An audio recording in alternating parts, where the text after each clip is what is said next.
time. Let's go. We bring that real talk when it comes to sports, covering the news, giving you the truth. Nothing but that real on hoops in the league. All things NFL, we don't miss a thing. Getting with the coverage, we loving it all day. Picking up the news, tell us wherever the ball lay. With the NFL, NBA, they box so. Sports news in the hands of a man with fair takes. Tell them, coach, statistics and realness that's being spoke. Either headed for the win or they hitting the goal posts. Either way, we woke up to the news of the day. Any kid he could call it, he like to talk it out with Ray. Fast breaks down the lane, they better move out the way, or they pulling from perimeter. Curry, bury the trade, yeah, they got it. Woo! Duval with the hottest. Chris and Dev like the master and mix it up like it's Logic being modest. They been looking for that real, trying to get it feel. Sports podcast, they run it back on the real. That's a steal, yeah. They never sick, but they ill. Real sports talk going, deliver, signed and sealed. We bring that real talk when it comes to sports, covering the news, giving you the truth. Nothing but that real on hoops in the league.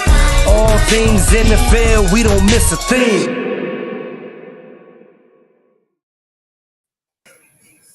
We are back. It's For Real Talk here on this Thursday night. Got one summer league game set to pop off here in a minute. Grizzlies and Jazz. Philly is 1-2. Shout out to a great start to the year for the underachieving 76ers. Doing what they usually do. Uh-oh. Coming off the top rope early. Did he? Ain't waste no time. You barely got out the intro. Get right Listen, to it. all I can do is look at what I see, and 1-2 is 1-2. I mean, what do you want me to do? But appreciate my host for joining me tonight. Kenny, what's going on, sir? What's up? What's up? Always good to be on, and always got to stay prepared. Got to stick and move because we never know when you come in with a shot, boy. Got to stick and move. Absolutely. I think you should be safe. I don't know. We're gonna get okay. We got a lot to get into tonight. We'll see how it goes. Dev, what's going on with you? What you been thinking about? You already know, man. My 109th thought is out right now and available on YouTube. Check me out, man. I'm talking about Dame and his situation, talking about how he won out of Portland, and a recap of the free agency, give my grades and my opinion on that. So check that out at the bank. New episode will drop this Saturday titled Real Contenders. It's going to be talking about is the Ravens are real contenders this year? What type of shot do we have? So be prepared. You said what? I mean, everybody got a shot, right? Yeah, everybody got a shot, but I don't know how true the Commander shot is, though. Oh boy. Hey, y'all got a better quarterback than us, and after that, it gets a little tricky for y'all. That's all I'm gonna say. We'll see. We see you on the preseason. Man, we always play in the preseason. That'll never mean nothing. That's just a free money grab for the state of Maryland. But either way, excited to be here. It's been a hectic week for myself. I'm working on some things on my end. Some things might be coming back down the pipeline, and I'm getting a little more active in the game from a different perspective. But man, ultimately excited. Everybody got their fingers. Everybody made it through the fourth safe. Everybody's house is still standing. It gets tricky. Got their fingers? Hey, Jason Pierre-Paul did happen on 4th of July. You know, you are wild. It did. I'm not even shooting. I'm just happy for y'all. You know, I wouldn't want that to, y'all be a little different, So shout out to everybody for tapping in with us this evening. Should be a lot of fun. But we're gonna get right into it. We ended our last pod talking about, our last broadcast talking about Steph Curry and his impact. So I wanted to turn our attention to another man, a man that has had criticisms for his hair, criticisms for the decisions he's made in free agency, criticisms for the way he responds on Twitter. We don't know if he has any burner accounts on Threads yet. but I'm sure they're coming. But Kevin Durant is a man that, for a lot of reasons, has escaped criticism outside of when he went to play with the greatest point guard of all time. So my question to start tonight's show for the people, what do we think about Kevin Durant? Do we think Kevin Durant is an all-time great player? Or is it time we start looking at it as a potential career all-time underachiever? I'll start with you, Dev. What are your thoughts on what Kevin Durant has accomplished at this point, given the amount of teammates he's had and the minimal success, I might say, he's had outside of Golden State? But how do we measure that to be minimum success? Because we are still giving people Hall of Fame titles when they don't equal up to some of the success that he already has. Like you said, minus the Golden State titles, Kevin Durant is still an all-time great scorer. Kevin Durant is still one of the best jumpers that came across the hardware floor. Kevin Durant has won multiple scoring titles already. Kevin Durant is an all NBA first team. Kevin Durant has exceeded everything, as a player wants to achieve. Because there's some players that don't even sniff all NBA team or even sniff any All-Star games. You feel me? And Kevin Durant, even with doing injuries, he still can be considered as an All-Star was captain or even get All-Star votes. So I think Kevin Durant is not an underachiever. I just think people would view him different.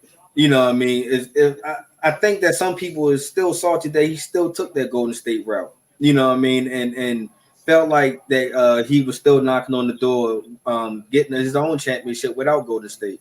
I kind of feel like that a little bit. I'm not going to say that he took the wrong route to go to Golden State, because if you can go the route to Golden State, why not take that route? I'm pretty sure there's multiple NBA players will take that route just to be on that bandwagon success. Not even trying to take it serious.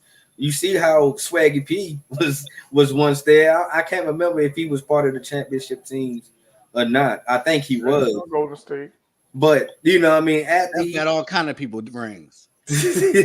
and then after that, man, what do we last remember Swaggy P? Of getting knocked out in the ring. So I don't think Kevin Durant will reach that far, but I still believe that Kevin Durant did achieve things that a lot of players not even going to achieve, even if they on a superstar team. Because look how Chris Middleton is on a pretty much a superstar team, really, and he doesn't get the same success as Kevin Durant. So I just think that a lot of people are just reaching for Kevin Durant and just want to bring him down, all because he took the route to Golden State. Okay. Well said. Kenny, your thoughts? Yeah, I kind of agree with. I agree with that for the most part. The thing that I'll add to it is, if we really look at Kevin Durant's career, he was probably a Hall of Famer before he even got to Golden State, because he had won an MVP, he had won multiple scoring titles. He was a multiple-time All-Star, All-NBA, all of that. Went to the NBA Finals. Although he lost against LeBron and them, but the thought was with that team, had they kept that team together, that they were going to make a run for multiple championships. So, some of the things are beyond his control in terms of how his career has panned out. And the one time he did control his own destiny, or the first time he controlled his own destiny, he went to Golden State and was the best player on that team, because he was the Finals MVP for both of those championships that they won, and there was no question that he was the best player on that team. That was never under debate. So, what I will say is now that, and I don't think that he's really. The other part is, I don't think that he's escaped criticism, because they were killing him and Kyrie for how that experiment, quote unquote experiment, failed in Brooklyn. So he was getting a lot of criticism for that, not just for Golden State. So, and I think now that he has pressure on him in Phoenix, now that they've made this trade for Bradley Beal, like, they have a whole lot of talent in Phoenix now, and I think that he has to that they have to get the job done, and they're gonna have to make a finals run and ultimately win a championship in the next 2 to 3 years. Because I think that this is probably the last couple of years of Kevin Durant playing at this level that he's playing at right now. Because eventually, Father Time we know is undefeated, so eventually he is going to slow down. So I think he does have some pressure on him, and I do think that he will take a hit if he's not able to be a part of a championship in Phoenix. But I think ultimately, I don't think he'll ever be considered to be an underachiever because of all of the accolades that he already has on his resume. I don't think that alone, the accolades that he has on his resume right now, can't make him an underachiever in my opinion. That was all very, very well said by the distinguished gentleman. But I feel like you guys are way too nice. We don't consider Kevin Durant Chris Middleton. That's never been his comparison. He's compared to the Giannis's, the LeBrons, the Stephs, the top 15, top 20 players of all time. So when you start putting him in that category, those individual accolades don't really matter. And as you guys so eloquently put to me, take away him in Golden State when y'all want to judge Steph. Take Steph away from Kevin Durant. What does he have without that? A bunch of disappointing seasons, a first-round exit in Brooklyn, some injury history of recent, a failure against LeBron in the finals when he had Russ at a young age and they weren't ready, but he lost. He lost a 3-1 lead to Steph. He played poorly in the closeout games there. So I feel like, yeah, he's Kevin Durant. Like, I'm not an idiot here. But given the fact that he's Kevin Durant and all he has to show for his 14, 15 years in the league is 2 rings with Steph and Golden State, I think that's a little disappointing. I think we expected more of him in Brooklyn. I think we expected more of him when he was out on his own after he learned from Steph and Golden State in their way. He didn't leave Golden State to go lose in the first round every year. Like, what are we talking about? If LeBron was doing what KD's been doing with the amount of help that KD's had in his whole career, this conversation is very different. If Giannis has had the level of supporting cast that Kevin Durant has had the majority of his career, we would expect more of him too. Like, Kevin Durant arguably has had the most help of any superstar in this generation. Wait, we're not doing that. Yeah, we ain't gonna do that though. We're not doing that. We is not going to do We're that. not doing that and not adding Steph to that conversation. But Steph has 4 rings. But my point And he's won 2 without Kevin Durant. But you can't make that statement and not include Steph in that because he ain't by himself. You think playing with Kyrie, Harden, played with Steph. I'm not saying that he didn't. My point is that if you're going to that say team that had about Ben Simmons too. if you're going to say that about Kevin Durant, we could say the same thing about Steph Curry. That's all I'm saying. The difference is Steph did it with that early Golden State team. If somebody said you want Kyrie, LeBron, and Kevin Love, or Steph, Clay, and Draymond, most people are taking Kyrie, LeBron, and Kevin Love. You got 3 Hall of Famers on one team and 2 on the other. So I don't know. My point is, Kevin Durant has had immense help everywhere he's been. Absolutely. And LeBron didn't? Right. LeBron didn't. I could go. LeBron has 4 rings too. Every great player that you talk about in terms of being in the top 15, and you could go all the way back to Magic. Magic had great players. Jordan. I said this generation. But I'm just saying. Because back then, y'all know how I feel about Magic. All of these, but I'm saying my point is that any guys that had multiple championships, they all had great players on their team. I don't care who you talk about. I'm not saying others don't have help. I'm saying his level of consistent help, I believe, should have translated more. And no, It's not the same. I can pick multiple different spots. Everywhere he's went, he picked to go. Outside of being drafted to Oklahoma City. He's chosen these destinations and I don't even think he's reached the finals other than the one time outside of Golden State. That's underachieving to me. With his level of talent, I would expect more. He was traded to Phoenix, so so 2 out of the 4 teams he's chosen. But the other by all accounts, I don't think, as we're watching, if he didn't want to go to Phoenix, I don't think he's in Phoenix. And that was an amazing situation. Oh no, but the point is that he didn't have no trade clause. He had no say so whether or not he was going to Phoenix or not. They traded him whether he wanted to go or not. He was going. So that's my only point. But we see that right now with Portland. Portland's agent today in a minute is saying basically, don't trade for him because you're not going to get a happy person. We know Kevin Durant can be difficult when he want to be. So I think he definitely still had leverage in Brooklyn. But I don't think he would have, like you say, he's not going to turn down going to Phoenix. Who's going to really turn down of going to Phoenix where the Phoenix was so close of getting a chip? You know what I mean? So that's my point. He didn't necessarily sign there, but it ain't like he went to Orlando. Look here. But who wants to go to Orlando?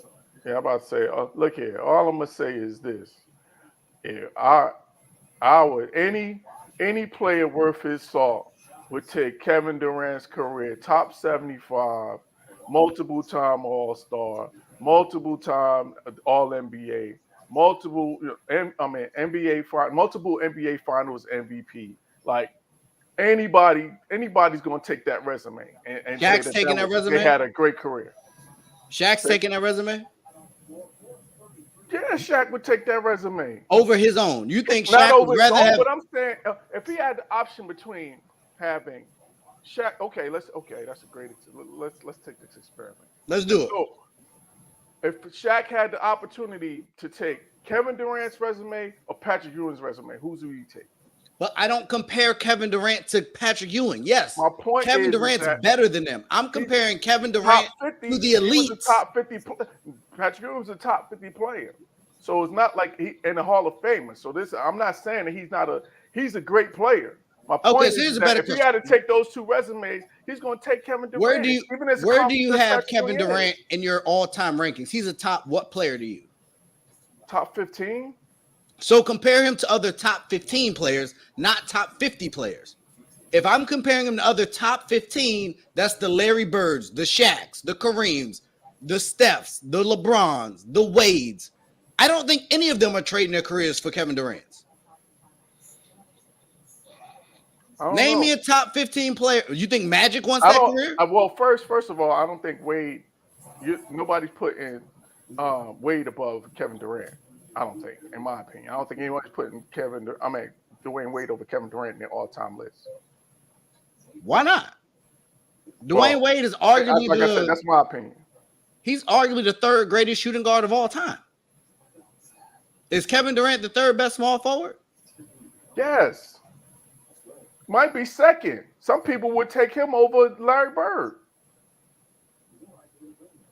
Right or wrong?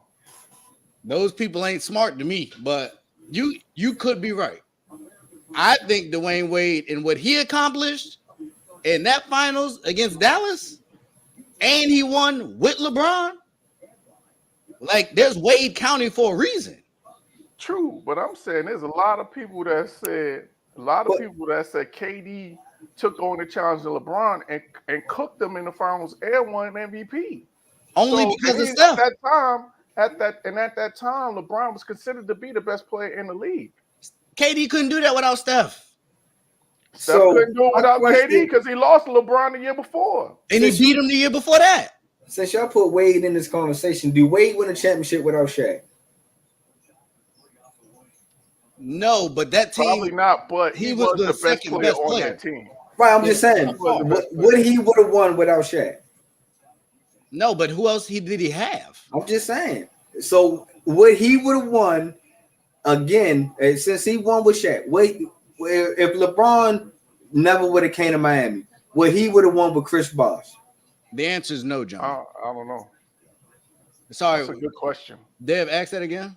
If LeBron didn't come to Miami, he'd have stayed in Cleveland, and Chris Bosh still said, "I'm still gonna come to Miami." Would D Wade and Chris Bosh win a championship? I think the missing part in that is they had another max spot, so they would have had somebody. If not LeBron, potentially Melo. I think Melo was still locked in New York, so I don't think he could have came to. Yeah, he had one more year after that. Yeah, I don't remember that free agency well enough, but I'm sure. Yeah, that was the problem because Melo messed it up because they were all he did. You're right. Free agents at the same time. You're right. Yeah. Melo messed it up because he signed for an extra year. I think with that team, because even to a certain extent, that first go round, Dwayne Wade really helped a lot. Like if they still got Ray Allen and Chris Bosh, and you add another elite max player, I think they could have won. I don't know who that. I can't remember if CP was a free agent during that time. Was he a free agent during that time? Since they all was like buddies, you know what I mean? I thought it was supposed to be another one. It might have been Chris Paul, but I thought they were trying to get a third, and they ended up getting Bosh. But I thought there was an opportunity for them to get somebody else, but I don't remember well enough. Hey, Suggs, who's are those Julius Erving stats that you put up there? 24, 8, 4 rebound. I think so. Damian Wade and Kobe wouldn't have played on the same. Wouldn't have played on the same time. Those big time numbers. He might be. He might be. The ABA part, you know, I'm not going to completely discredit it. I didn't watch it. Obviously, he changed the game. NBA, sure. No, yeah, and he was a game changer. So, yeah, we got to definitely put respect on Dr. J's name for sure. So, you got Dr. J above or below? No, I still got KD over Doc, as great as he was. So, you're basing it on individual talent and skill set, not accomplishment. The whole package. The whole package. The whole package. Because Dr. J didn't watch what I'm about to say. I'm be very, very careful. In terms of skill sets, Dr. J and Kevin Durant, like there's levels to it. No, there's levels to it. KD was a higher skilled player than Dr. J. That's just facts. But how many of Dr. J's teammates? And I know he played with Moses. My man Jones said Dr. J played a no foul early. Yeah, it was different. Nah, it was definitely different. And this is where this premise comes from me. KD's had so much Hall of Fame all-time help. Like, I don't know how many Hall of Famers he would have played with by the end of his career, but it got to be top tier in this generation. I'm not talking about Magic.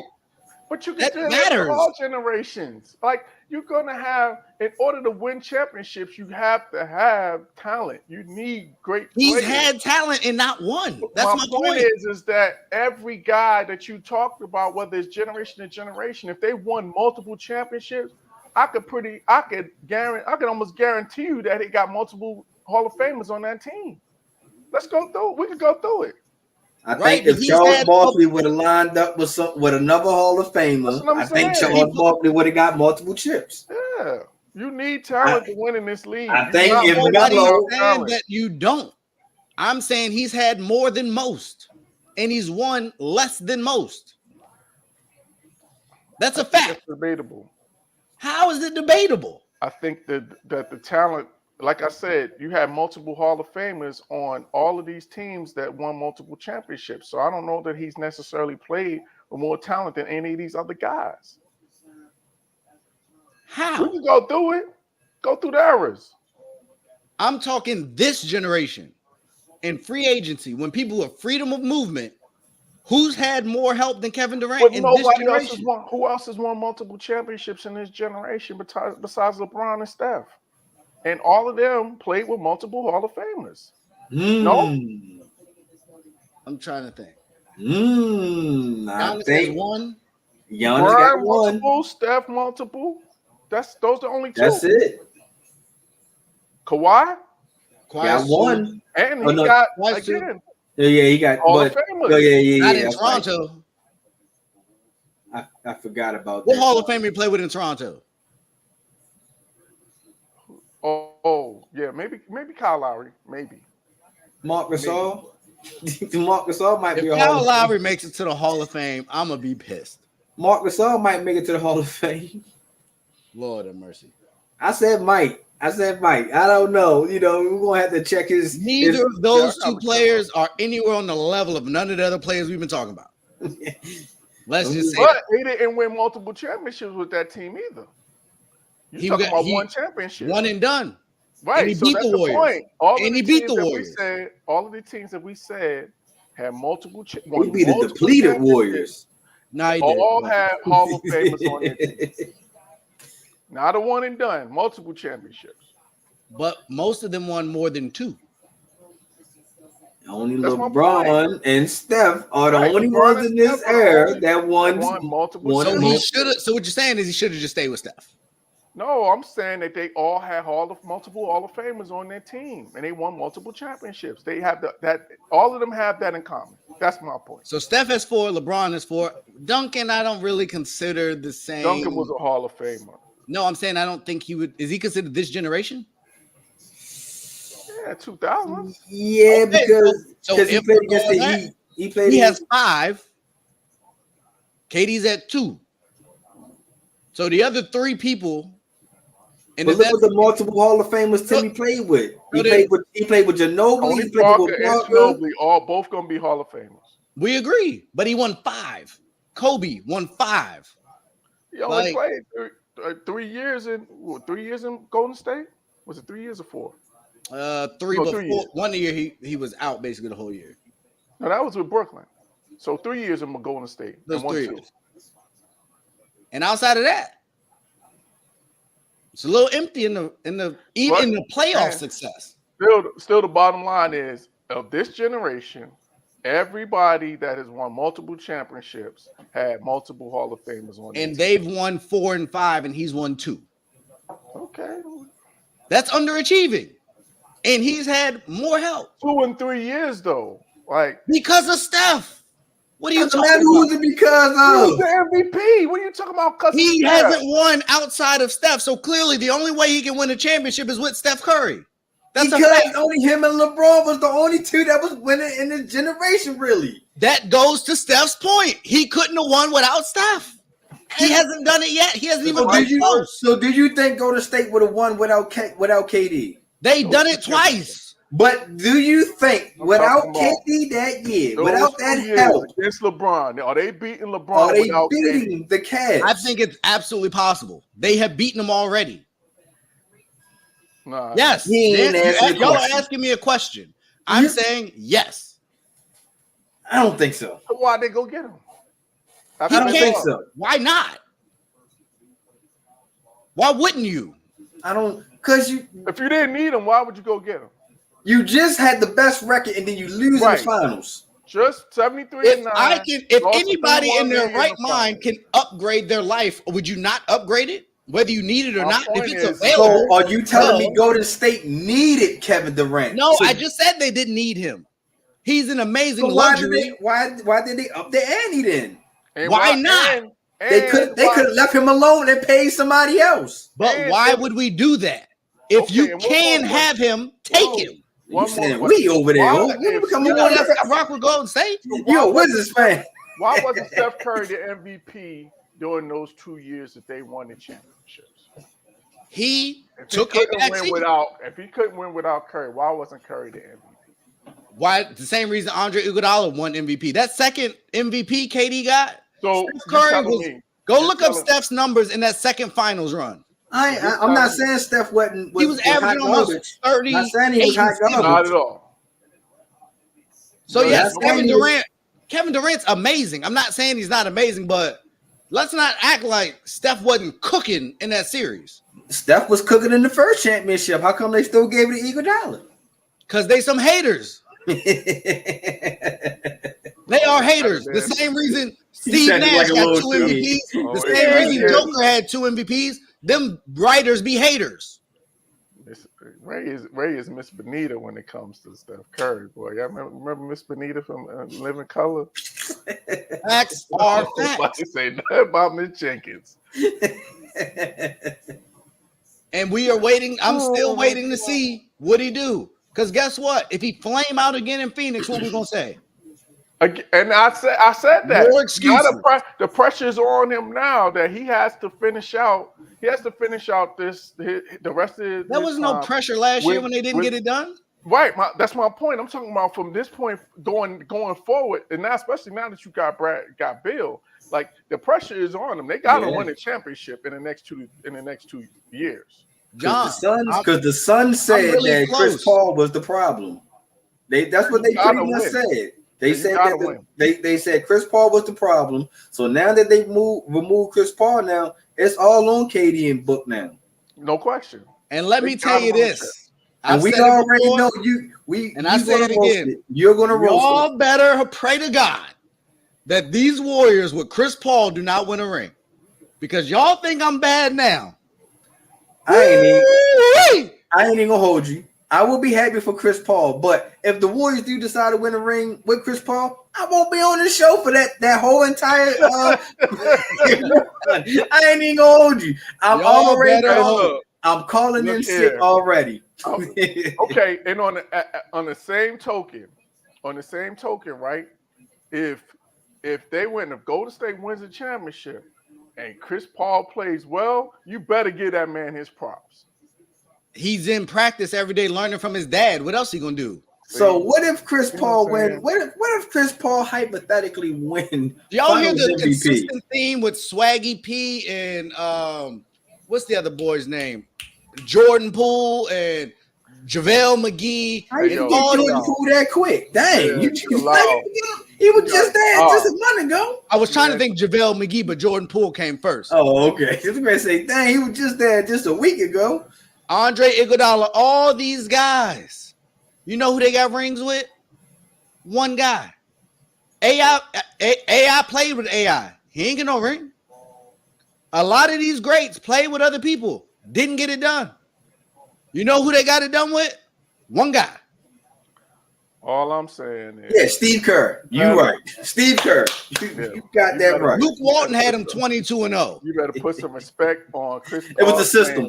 It's the system. If he's a key cog to the Golden State Warriors winning the championship, that's all I'm saying. Andrew Wiggins. What was Andrew Wiggins before he got the Golden State? Wasn't nobody talking about him? It's the system.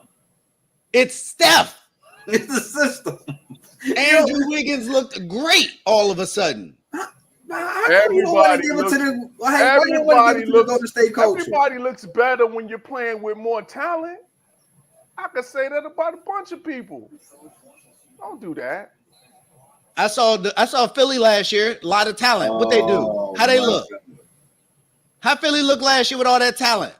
Maxey, Harris, Embiid, Harden. So you're telling me that Tyrese Maxey that sound like three times. Maxey becoming you couldn't even go past 4. Tyrese Maxey becoming a 20-point scorer is not a coincidence because he's playing with Harden and Joel Embiid. You don't think that's a coincidence? What'd they do? Thank you, John. My point is that the fact that he's playing with other talented guys makes the game easier for him. We agree with that. Say that about everybody. Then you could say the same thing about. But at some point, you should win something, right? The difference is Golden State wins rings. Them other guys don't. They choke. They fail. They fall on their face. Yeah, Golden State don't never fall. Man, hey Ray, how come I don't never see you hyped about the Wizards like this, man? I seen Memphis. What are you talking about? Me and Kenny was going at it at the beginning of last year. The Knicks ended up better. They did. And then that was the last time I heard you hype these guys. No guys. I didn't even talk about them. They didn't play good. They got hurt. Kyle Kuzma act like he didn't want to be there. He started talking. He went from saying that the Wizards is better than the Knicks to talk about Kyle Kuzma and his off the court. He wasn't in the game. He wasn't in the game, but he's back now. Oh my God, man! Hey, and for all them Bulls fans out there, the Wizards will be better than the Bulls. Ooh. I've been saying it. On the record.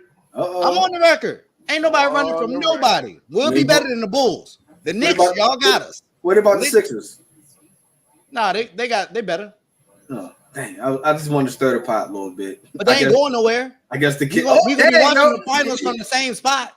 There you go. I knew that torch was going to cut on. I knew it. Like at some point, we got to look at Philly and say this last 20 years has been a disaster.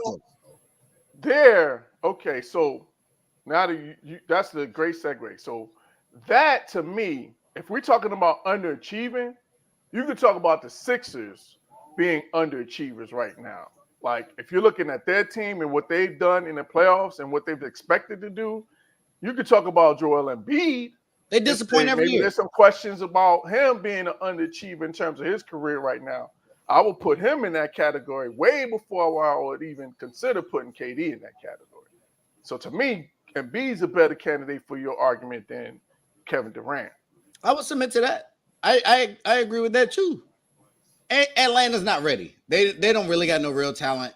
So yeah, shout out to DeJounte Murray for getting got that money. I told y'all, well, last year that team is better with him.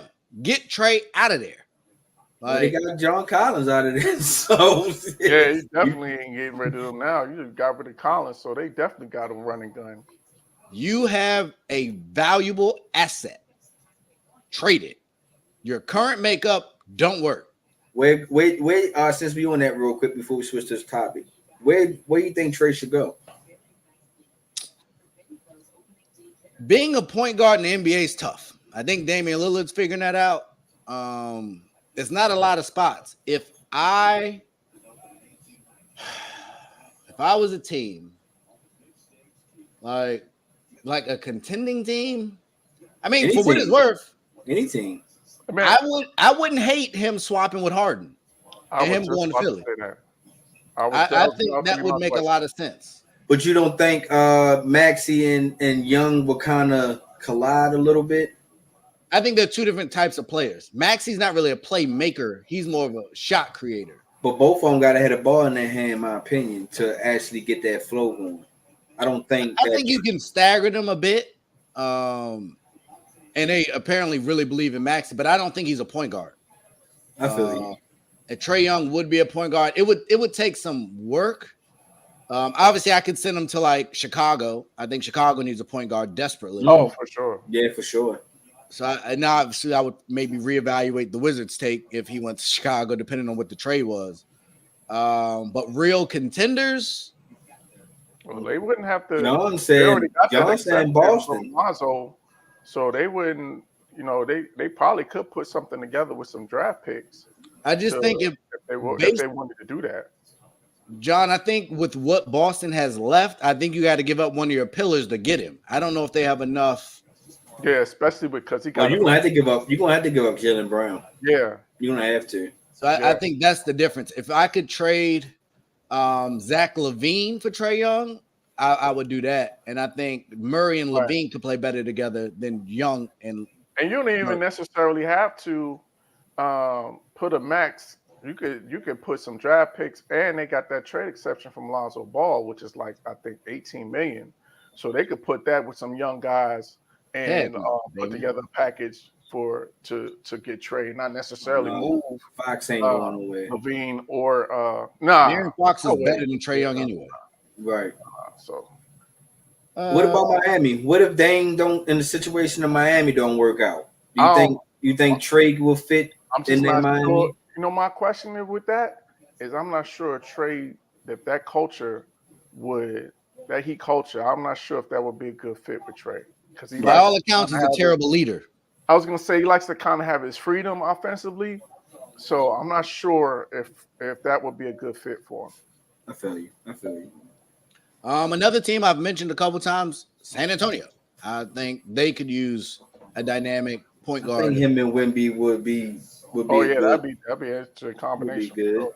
But they probably have to put Keldon Johnson in that deal. Yeah, that's true. Like that. They don't really have still, even if you do that, you put him and Wemby together, you figure they're gonna be together for the next 10 years. That's a 1-4 combination that you could ride with for the next 10 years and ride it out. So not Charlotte. They got enough guards. Yeah, Alonzo. Jazz got too many guards. Jazz, they just brought Clarkson back. And I think Conley's still there, right? And then they still got Colin No, Sexton still there. It's Oh, Colin yeah, Sexton. Colin Sexton is there because Yeah, he was in. So where he's is Mike in- Conley? He's not in Utah. Where? No, Mike Conley is in Minnesota. Yes, that's right. Yep. He went in that deal. He wasn't With that D'Lo? deal with D'Lo and all. Yeah, Yes. So what? Why is That's Minnesota three-way. so bad?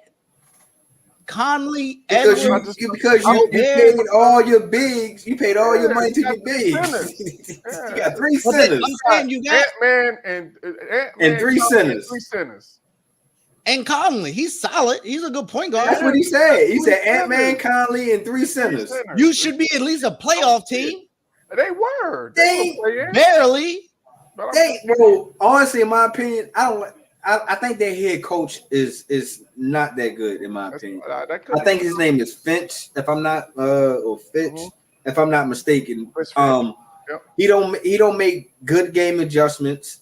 I feel like he don't bring the best out of his players. I feel like they just walk out there and say, "All right, we here, coach, but hey, go ahead and do your thing, and we're gonna play off of that." I feel like there's no strong leadership there. Yeah. That ain't good enough. And Memphis has way too many guards now. Yeah. Oh, no. They ain't, y'all. Nah, they ain't doing that. They They got ain't- Marcus Smart and Derrick Rose to get Ja in check now. So You well, not started in out check, good, but Damien, but these last three been suspect. You're gonna have to. Yeah, and all they're gonna do is kick D Rose in the knee, and he out of there. So oh my gosh, my man did not deserve that. Come on, man. you think him and Marcus Smart in practice? How you think that's gonna go? Oh, it's gonna be competition, but I think D Rose is there just to be a veteran voice. Yeah, mentor. You know, Yeah, he's because I think they're gonna stagger. I mean, he'll get some minutes, during the Until Josh Ja comes back. suspension. Right? He'll help them out until Ja gets back. But I think he's more so there to be a mentor to Ja and to be a veteran voice in the locker room, yeah. which is what they needed. So I love the move. Speaking of moves that I love, and then we'll get to some that I was shocked by. I don't know. Again, some people put stock in summer league, some people don't. I think we'll discuss that later. The fact that the Warriors may or may not have Jordan Poole 2.0 already on their roster, I don't hate the trade for Chris Paul as much. I don't like it, especially when we'll get to the Dame aspect of it. But if he is what he seems like he could be, that wasn't such a bad trade for them if you can get Chris Paul in return. But we'll get to that a little later. We are a network here at ASAP. We are growing. We are booming. Again, make sure you guys are liking, sharing, and subscribing this live episode. Tell your friends, tell your wives, tell your side chicks, tell your baby mamas, tell everybody. We are here to entertain you guys and give you great insight. Devin ain't here. What? Devin ain't here for no side chicks. I ain't gonna end up like Zion. It's a family affair. We welcome all here on ASAP. We welcome Martin and you know what? and Tupac. Everybody's welcome. You welcome him. You welcome him. Let me change my name real quick. I have no side chicks, but if you I'm got about them, to say, Nah. that's That's what I'm saying. You feel trying free to watch with them. I love you, honey. You trying to happy invite some man. trouble, man. Nobody I'm not not. talking about y'all on the show. I'm talking about the Okay. people watching. We just making sure. You still trying to get people in trouble. Yeah. You still trying to- People got whole second families. Watch it on both TVs. I don't care. Oh, What do you mean? they gonna watch the first hour with one family, watch the other hour with Yeah. the Hey, while you with your side chick, send the link to your baby moms that's at the crib so they can put it on for the kids. We can get educated by Ray Stradamus, and they'll grow up and be a great success, just like us. Hold on, time out. The words. How you gonna say watch Ray Stradamus and then they can blow up like us? You ain't put me and Kenny name in that. Listen. In that promotion. I was just about to give a disclaimer. The thoughts and opinions of Ray Bond are his and his alone, and do not reflect those of Kenny Moore and Dev. I'm with you. Or ASAP Network. Hey, y'all got to get familiar. Get with it. Out of here. But unlike other channels, we allow our hosts to play out their deals and contracts. ESPN did not feel that way. They have decided to bloodbath almost every reasonable amount of talent that they had, seemingly out of nowhere because they keep making bad business deals by all accounts, and the theme park is suffering, amongst other things. Streaming's bad. Disney's just in a bad way. My question is what? Oh man. Hey, Straight cash up, that check. man. Straight up. Ray's here to help however you may need to see fit. But my question is, do we think a while ago Draymond talked about new media versus old media? And seemingly old media has been having a hard time. Mason Cam have a sports show and they've been talking. Hilarious. I love it. Hilarious. He apparently gave insight on the Draymond and Jordan Poole situation. I don't know if it was accurate, but they reported it. We're seeing a lot more podcasts. Paul George was just on there talking about Dame Lillard with Draymond Green. I don't know if y'all seen Cameron new podcast, him and Mace podcast. That's what we just talking about. Oh, okay. Yeah. There are other ways that people are getting information. I don't know what draft coverage is going to look like without Todd McShay. Like Mel Kiper is not really the one I really tune in for. So that was a gamble that they picked.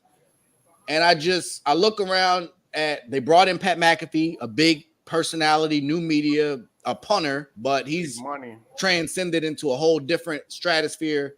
Shannon Sharp, former athlete, apparently is in high demand. And a lot of the people of old, that older media, that people that vote and keep getting a lot of these votes wrong, a lot of them are without jobs. So I guess my question I'm asking is, in 5 years, do we envision the media being more traditional newspaper columnists, writers, or is it going to be dominated by former athletes in the space? Kenny, I'll start with you. I think it's going to be a bigger mix, and I think the biggest thing is the way that we consume media now has changed. I think that's what Draymond's point is that because you got shows like ours, you got live streaming, which is kind of taking over, and streaming services themselves, where people are just not consuming. People are cutting the cord. They're getting rid of their direct TV. We saw that the Sunday tickets now is going over to YouTube TV. So, like you're seeing a changing of the guard, I think, in terms of the way how media is consumed. So I think that's going to be this is the new normal, and I think that they're going to have to adapt. And you see everybody starting to adapt. Even Stephen A. Smith, now he has a live streaming show going on. So I think that the live stream has changed the game. And I think that that's going to also even the playing field. So I think the days of getting these big contracts, I think that's really what killed ESPN is they were doling out a lot of big contracts to these personalities. And then when the money dried up, they had to make all of these cuts. And so now you see the byproduct of it is that all of these guys, all of these talented guys are now, out of work.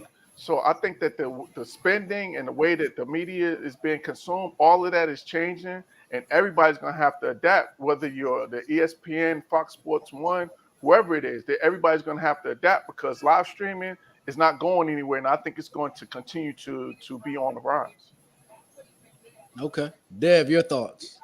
Yeah, I agree with Kenny, man. I think now we remember back when ESPN was like really booming. You used to run to ESPN. I mean, click on come on, watch ESPN every day faithfully, 6 o'clock, 7 o'clock. Just nonstop. It was just ESPN. And like now, we're getting platforms to where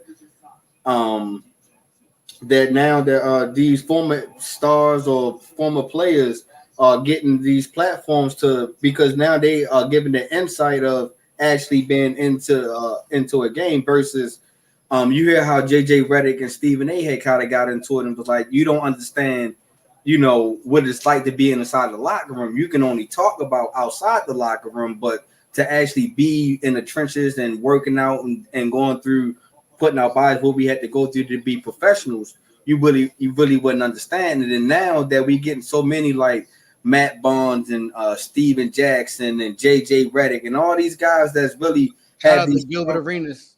Yeah, and have these Yeah, strong for sure. voices that, you know what I mean, it's like we want to listen to these guys now because it's cool to understand what they went through to and how they ended up to being in podcasting world or live streaming world now. And it's more exciting to it fits the what the generation is turned into.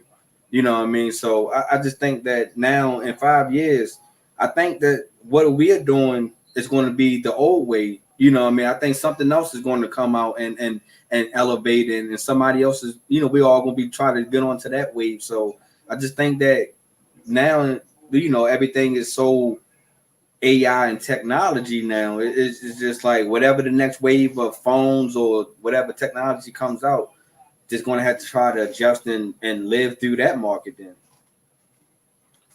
Yeah, I definitely think a change is going to come. I think the biggest thing that ESPN had, that same thing that Netflix dealt with, and really anybody, is they had a niche. They had Stuart Scott. They had Cold Pizza. They had Skip and Stephen A. They had all the real talent on their roster. And then the talent started to branch out. Jamel Hill, Michael Smith, Bomani Jones, Dan Lebitard. The big heavy hitters started leaving. Rich Eisen. Or passed Um, away with Stuart Scott, you know. yeah. Rest in Hmm. peace, obviously, to Stuart Scott. Hmm. But I think we've seen that a lot of the personalities on there be mad boring. Like the people that we care about, they keep putting on TV. Like Chris Berman, bless his heart, but after a while, we kind of over it. And what we have now is entertainment. Cam and Mace, that is pure entertainment, but it's Man, he's also rolling. informative.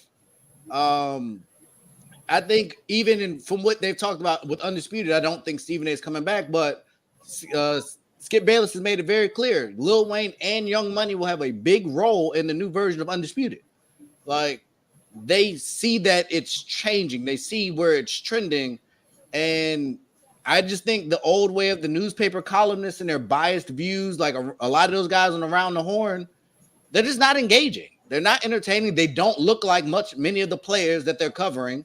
They don't speak the lingo. They don't understand the culture. Mm-hmm. And I think it's difficult. I think we see the rise of Tony Romo, and what he brought to the broadcast booth was different. Even if he wasn't an elite player at his position, But he was fun. He's funny in the booth though. he was great at it. Troy Aikman, I didn't think was the best, but he could break it down and talk in a way that was engaging to people. And I think that has expanded. And I think the biggest emblemism of that is TNT. They've been on for a long time. Mm-hmm. That same crew, but they know how to, one, be objective. Two, they will give it to any and everybody, but they And also, be entertaining. I and think they're that's what entertaining. sets them apart. Is there both of them?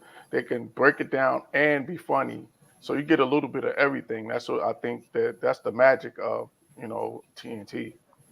And I think ESPN tried to do that, but with all due respect, Stephen A. and Magic and them just aren't as entertaining. Hmm. Like it's just not the Yeah, same. they just been shuffling guys into their thing. And I think the other part is that we didn't talk about is and this is the other part of the new media that Draymond is talking about, is that people, all these different things that are popping up and all these different streaming things that are coming out and these different people coming out. You talked about Jamel Hill, Stephen A, Steph, Jack and Matt Barnes. They're owning their content. So that's the Mm-hmm. other part where they don't have to go to Mm. ESPNs, the FS1s. They could put out their own content and own their own content, and they Break don't their have own to, stories. exactly. They don't have to be subject to the corporate heads, and they could do Damien, I don't what know they what you're want to trying do. to say, but you might got to square up, bro. I don't know what you're trying to Yeah. say. I hope that's a encouraging word, not a shot. But go ahead, Kenny. Sorry, I'm just talking No, to you. that was it. I just think that the other part is that people want to own their own content and not necessarily be subject to the corporate heads or the corporate the big wigs or the big corporations. They want to be able to say what they want to say, how they want to say it, and not have to worry about dealing with any consequences of them stating their pain or them saying it how they want to say it. To your point about the culture, they want to be able to say it in a way that's relevant, in a way that the culture will be able to feel it, and they don't have to worry about dealing with, being called quote unquote into the principal's office after they say what they had to say. Yeah, because I think Matt and Jack is under Showtime, if I'm not mistaken, or they're Exactly. underneath the Showtime. Yeah. And ESPN went the gambling route, and I'm with it because gambling's big time, but they don't appeal to everybody. Like, I don't need 3 gambling shows. I don't want to talk about the Cowboys every day or the Yankees or the Patriots, like those 3-5 teams. There's a lot of other polarizing storylines that don't get talked about because whoever is writing the joint is saying, these are who we're going to talk about. And then an hour later, when the second block comes, we're going to talk about them again. And then they pick and choose who they talk about because ESPN still ain't talking about that Brett Favre situation. And I think that's another part. Credibility started to creep in and the bias. People ain't with that, especially not in this social media era. Like where you can start fact checking stuff and you start seeing the clear discrepancies in how stuff is reported. Mm-hmm. I just think they really dropped the ball. And I don't know if this will, I don't think it's necessarily going to end ESPN because it's obviously big, but that is a lot of talent to lose. Max Kellerman, I hope he goes to Showtime. It can start covering boxing. Yeah, I think that'll most definitely work out for him. HBO got out of the game. But that's a lot of great talent. I know I was kind of joking, but Jalen Rose is Jalen Rose. Do I think he needs to debate Skip? No. But Todd McShay, FS1 should have been on the phone a week ago. Like his draft analysis and coverage and the way he does it is different. It's a lot more engaging. Here's my prediction for Undisputed. I think that Skip is going to take a page from Stephen A. and have a rotating guest in throughout the week to whether it's the Lil Waynes, whether it's the Snoops, whether it's the then he's gonna have the sports guys to come in. You have your analysts. Now I don't think he's gonna have a one partner or one guy that he's gonna debate with. I think he's gonna take Stephen A's route, like what he did after they got rid of Max Kellerman. Is that they have different people that rotate in there. They may have one guy that's in there one day a week, kind of like how Mad Dog is now doing with First Take, but I think it's going to be a rotation. Well, you got to be a New York guy to be into Mad Dog. Or actually, never mind. I don't. Do you think that model works better than having a consistent? Than trying to, because if it's one guy, sure. Like it's some of them I like. Yeah, some of them I like, some of them I don't. Like I'm a Kendrick Perkins fan. I like seeing him and Stephen A. go at it. I like JJ as well. I think JJ brings a very intelligent as well as a player perspective. So I like him. I like Jay Will. Yeah, Jay Will. I like him. Well, yeah, that was a tough loss too. Yeah, but he still on apparently. Like he didn't get fired. It was just Kellerman. Nah, because he's on the radio. Yeah, he back on the radio. So I'm not sure what's going to be the next version of the morning show, but he's been on it the last couple of days. So maybe they're going to reboot it and put him with somebody else. But I think that's what really messed them up. Is that I think Keyshawn and Jay had good chemistry, but they didn't have no chemistry with Kellerman. And I just think that they just threw him on there because they was trying to get him a spot after Stephen A. kicked him off First Take. You know what I'm saying? And I think that experiment was doing from the start. Okay. But I can see most of these guys starting their own podcasts, going to that lane. I can see like a Jalen Rose. Yeah. You know what I mean? Starting his own. Had the dope.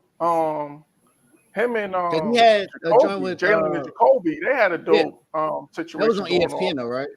Yeah, and they was doing it before they even got on ESPN because I had been listening to it for a minute, so I could see those two guys getting back together and creating their own content. I don't think so because Jacoby had left ESPN before Jalen, so I think I could see those guys getting back together and creating some content and again creating their own on their own platform. Barstool and others, get on the phone. Shout out. I like Gilly and Wallow. I'm sure they got to connect.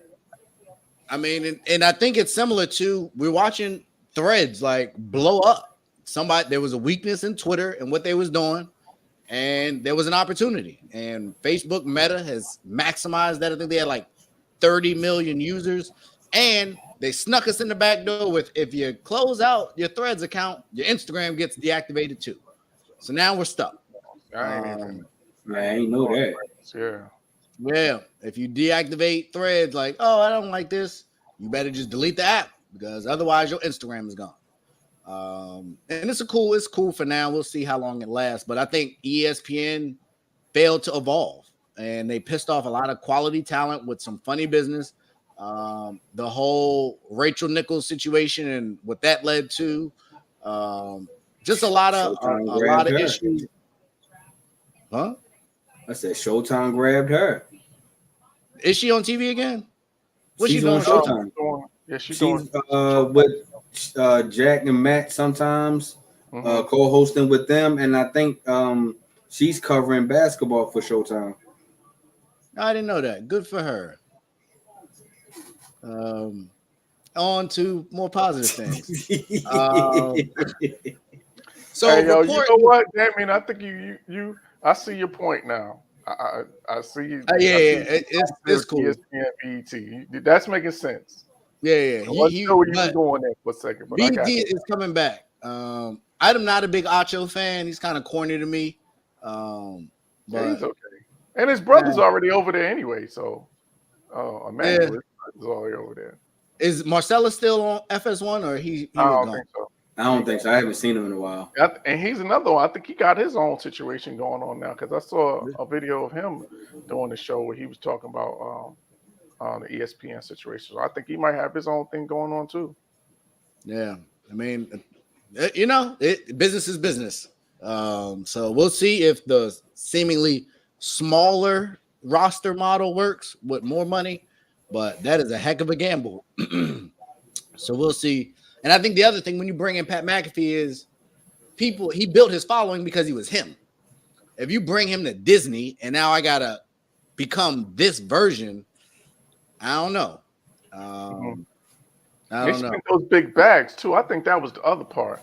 They spent a lot of money on Pat McAfee. They spent a lot of money on Troy Aikman. They spent a lot of money on what's my name, Joe Buck. Like they gave them some big bags, and I think that's what wound up having them having to cut those other guys. I think that cost them as well because I guess once the revenue started slowing down and the cash flow started slowing down, and they had to make some cuts. And I think those decisions led to them having to lose those guys because they gave them some big money.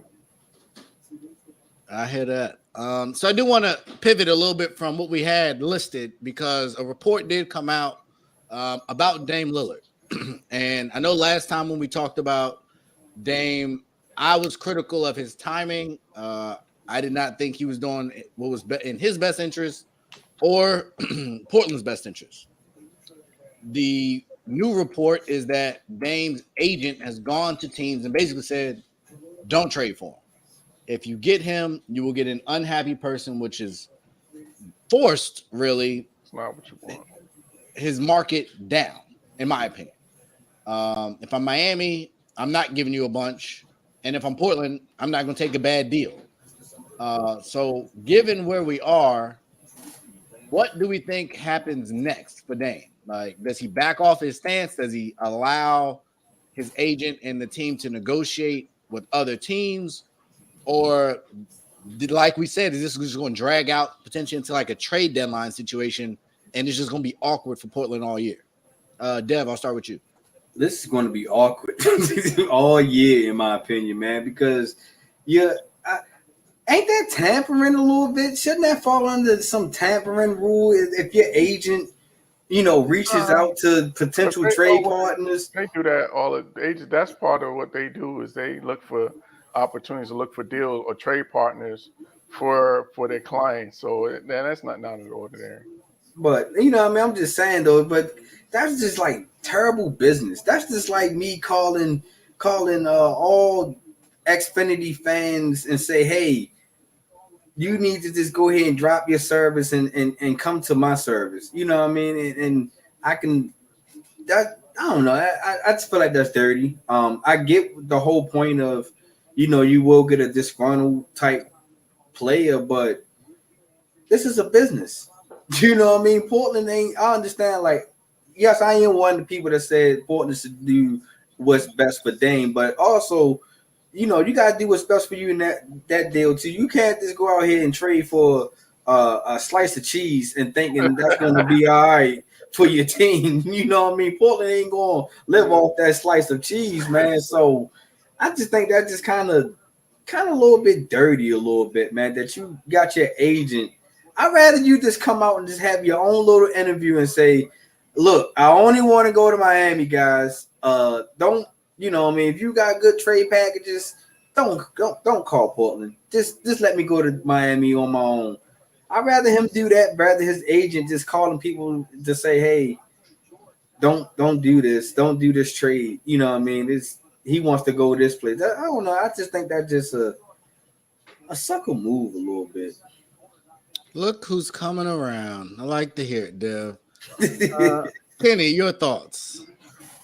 Yeah, this is just them trying to create some type of leverage. That's all it is. This is just some posturing to try to create some leverage to try to get Dame where he wants to go. Because they don't have the no trade clause, so they don't have that hammer that they can use. So this is really the only hammer that they're able to use to try to manipulate the situation into their favor. Because obviously Dame wants to be in Miami, so I think this is just an attempt of them trying to force Portland's hand to take a deal with Miami. Because I'm thinking, and I don't, I guess the reports have been is that the offer that they've gotten so far, I guess, is not really blowing their socks off, but it's not something that they're really ready to take right now from Miami. So I think this is just them trying. This is just Dame and his agent trying to make a power play to try to kind of similar to last, a little bit kind of similar to last summer when KD tried to pull a power play and try to demand a trade and then try to say that y'all got to fire Nash and Marks. It's just trying to create some type of leverage. That's all that is. I forgot he did that. And then that's all it is. Yeah, but Nash was trash. So yeah, true. I'm just saying, like that. The point is that they're just trying to make some type of power move and trying to create a situation that's going to go into their favor, so they could be happy about it. Because clearly the dude wants to go to Miami, and I mean, can you blame him? Out of all of the situations that are presented, that's probably the best case scenario besides maybe Boston. I think out of the teams, besides Boston is probably the only other teams to me that I would consider wanting to get traded to. But it seems like he's set on Miami. I don't understand it at all. John, to your point, I don't think Portland. Yeah, no, they already got Drew Holiday, so aren't you gonna move Drew to the 2? Yeah, I don't really see that working unless you sent Holiday or in the trade. Yeah, they might mess around and retire, and that doesn't really work because they already got enough point guards. Like, right, trading Dame. If Portland trades Lillard, it can't be for another point guard. But at the same time, though, I will say this though. Drew's known. He's known as a solid dude, and of course, he's experienced. Got 10+ years in the league, so maybe him going to Portland and kind of mentoring those young guys that might be attractive. I don't think at his point in his career, that's the way. But that's my point. Like, I don't know if he would be willing to do that. That's the only. I'd take him over Tyus Jones. That's just me. But I think man, you're a Wizards fan. Man, I'm always a Wizards fan. Don't do that. We're not doing that. Okay. If the Wizards met the Warriors in the finals today, you will see me in red, white, and blue. Just know. Nah, I doubt it. Now I see you in white, gold, and blue before I say, nah, I'm messing with you, man. That's just because we might not get there anytime soon. But just know, if Washington is in anything, that's where my support lies. Damian has an interesting take. I don't really think Dame really wants to get traded. He's just requesting a trade to get everyone, including the media, off his back, off his neck. Because if he did want to get traded, why didn't he do it a long time ago? But I think it's backfiring if that was his decision. Because wherever he goes, he's going to be viewed a certain way. You are coming in to be the savior, the difference maker, the guy that puts us over the top, because you have now taken this stance that you are one of them guys. And I've said on here And I'll say it again, he ain't one of them guys. Like, he's just not. Y'all can say he hasn't had enough help. Y'all can give me all them excuses y'all want. He ain't got it done. And after I saw that record, his playoff record for Steph Curry, boy, I get why the reports are, and he is from Oakland. I will be respectful enough of that. But allegedly, he was looking to go to Golden State. So why? I'm like not believing that. So we just make now. Why wouldn't he? Steph get everybody else a ring. I wouldn't have liked that move personally. Yeah, I don't see him. You don't think that's a better fit than Chris Paul? Only way he would do that is if Steph is in the deal. I couldn't see him going to play with Steph. You think Golden State would ever in their of course not. That's my point. Is that I don't think that ever happens. So then, does that speak to Damian's point? Based on the way Damian Lillard, I'm not getting confused because names are similar. Now, do we think that maybe because of the stance he's taking, he's not really trying to get traded? Because this is really bad. This is really bad negotiating. No, I don't. I think he's done. I said it. I've been on that. Like I knew that when this situation, once the draft had passed by, I said it. It's just a matter of time before he wants to get out of it, before he requests to get out of there, because he's already put in 11 years there and had one. The furthest he's gotten into a conference finals, and then when he lost in 5 games. I'm telling you, he lost to Golden State. He lost in 5 games, so he's never really had. He's had one deep playoff run in 11 years. So I just think that he's feeling like he's maxed out. He's given them everything that he's had. He's played to the greatest of his ability. He's probably the all-time greatest Blazer ever. Maybe you could make a case for Bill Walton and make a case for maybe Clyde Drexler, but he's probably the all-time greatest Portland Trailblazer of all. So he's done everything. There's nothing left for him to do there, and he doesn't want to be a part of a rebuild, which is understandable because we've been saying, a lot of people have been saying for years, like, you late to the party, damn, you should have did this. Like, this should have been done a couple of years ago. Like, once they got CJ out of there, you should have been the next one out of the door. I think that's what a lot of people's thoughts were. So the fact that he did this now is not surprising to me. It should have been done a while ago. But I think that's the point. That it just, and I think Dame's a smart guy. Like, he raps well. He seems intelligent. You said you think? I don't know, because this doesn't make any sense to me. You waited to the draft. It doesn't make sense that he won out, or is it the timing? The timing, like there was so many, and then even if we say okay, wait to all of this, there's a lot of good teams that he could go to, like, and the Clippers, I think he's great in the Clippers.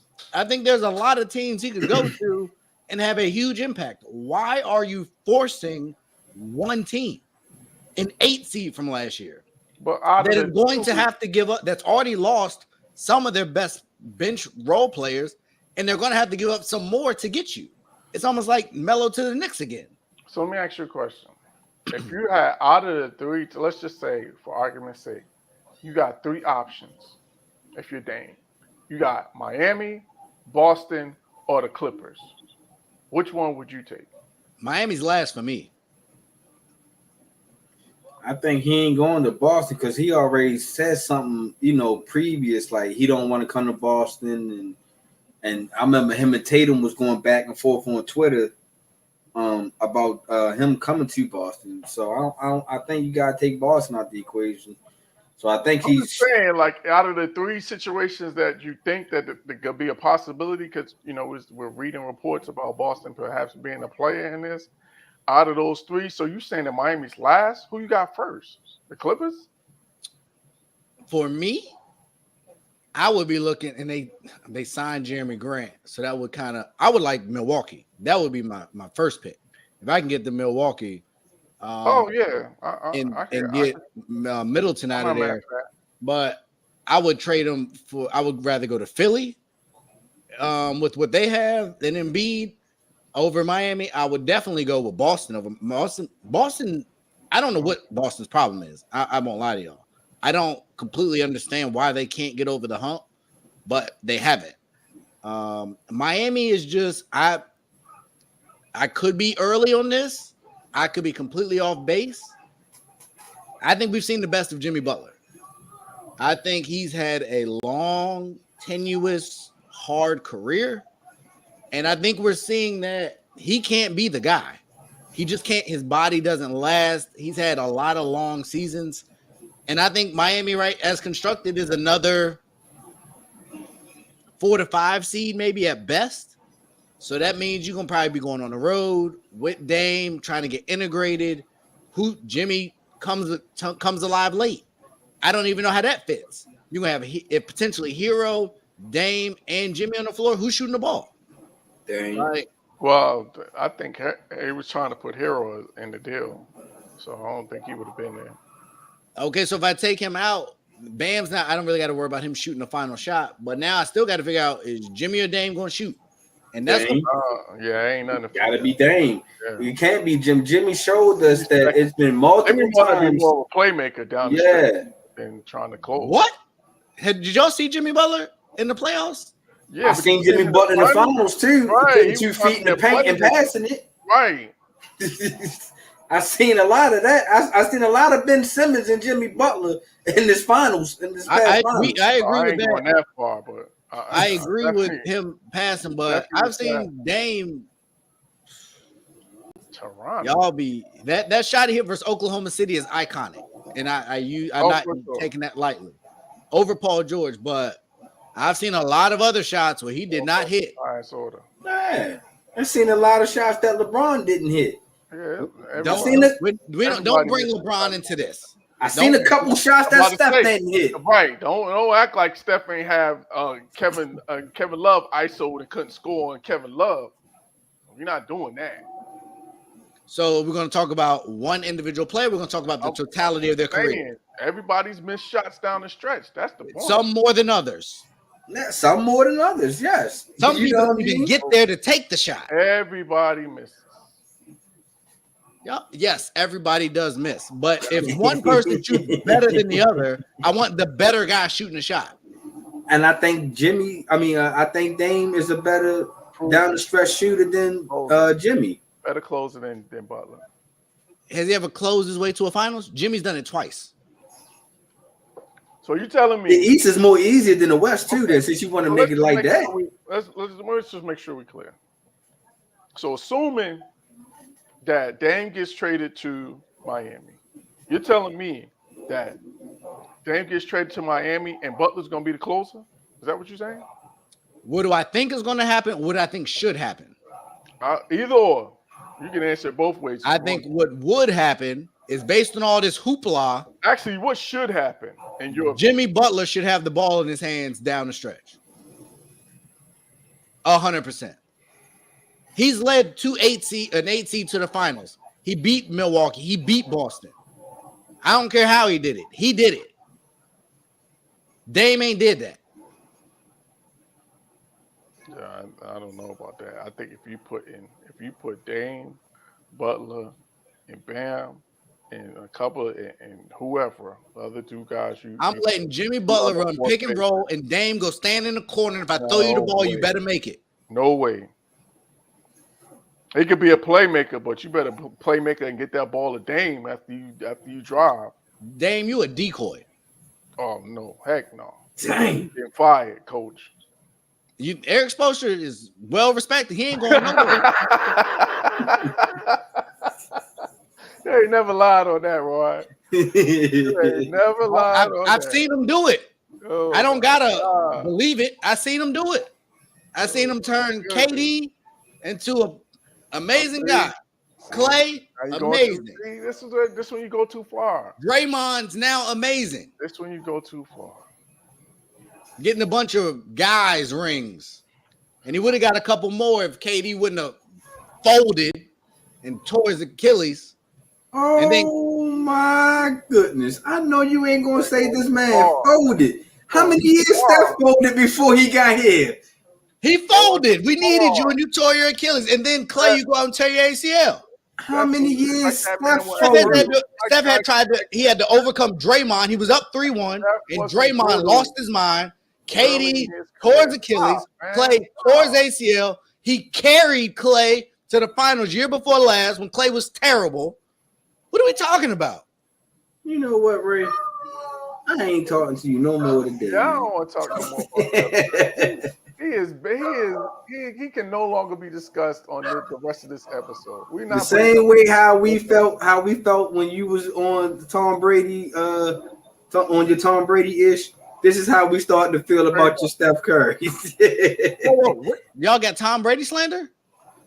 No, we just you're deifying those two guys, man. It's on another level. I ain't lied yet. Yeah, okay. In your eyes. Let's and move that's on. the thing. Everybody always want to bring up they blew 3-1. They want to throw away 73-9 like they didn't beat them before that. Like that, the win against the Cavaliers somehow just magically vanishes from history. Like, I don't understand that. Y'all give so much credit to blowing the 3-1 lead to LeBron, y'all God, but he beat him.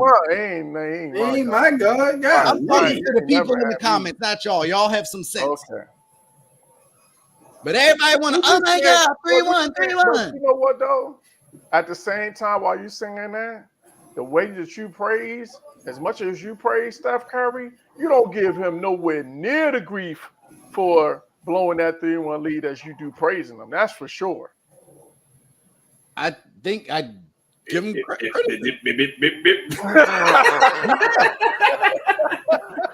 He failed.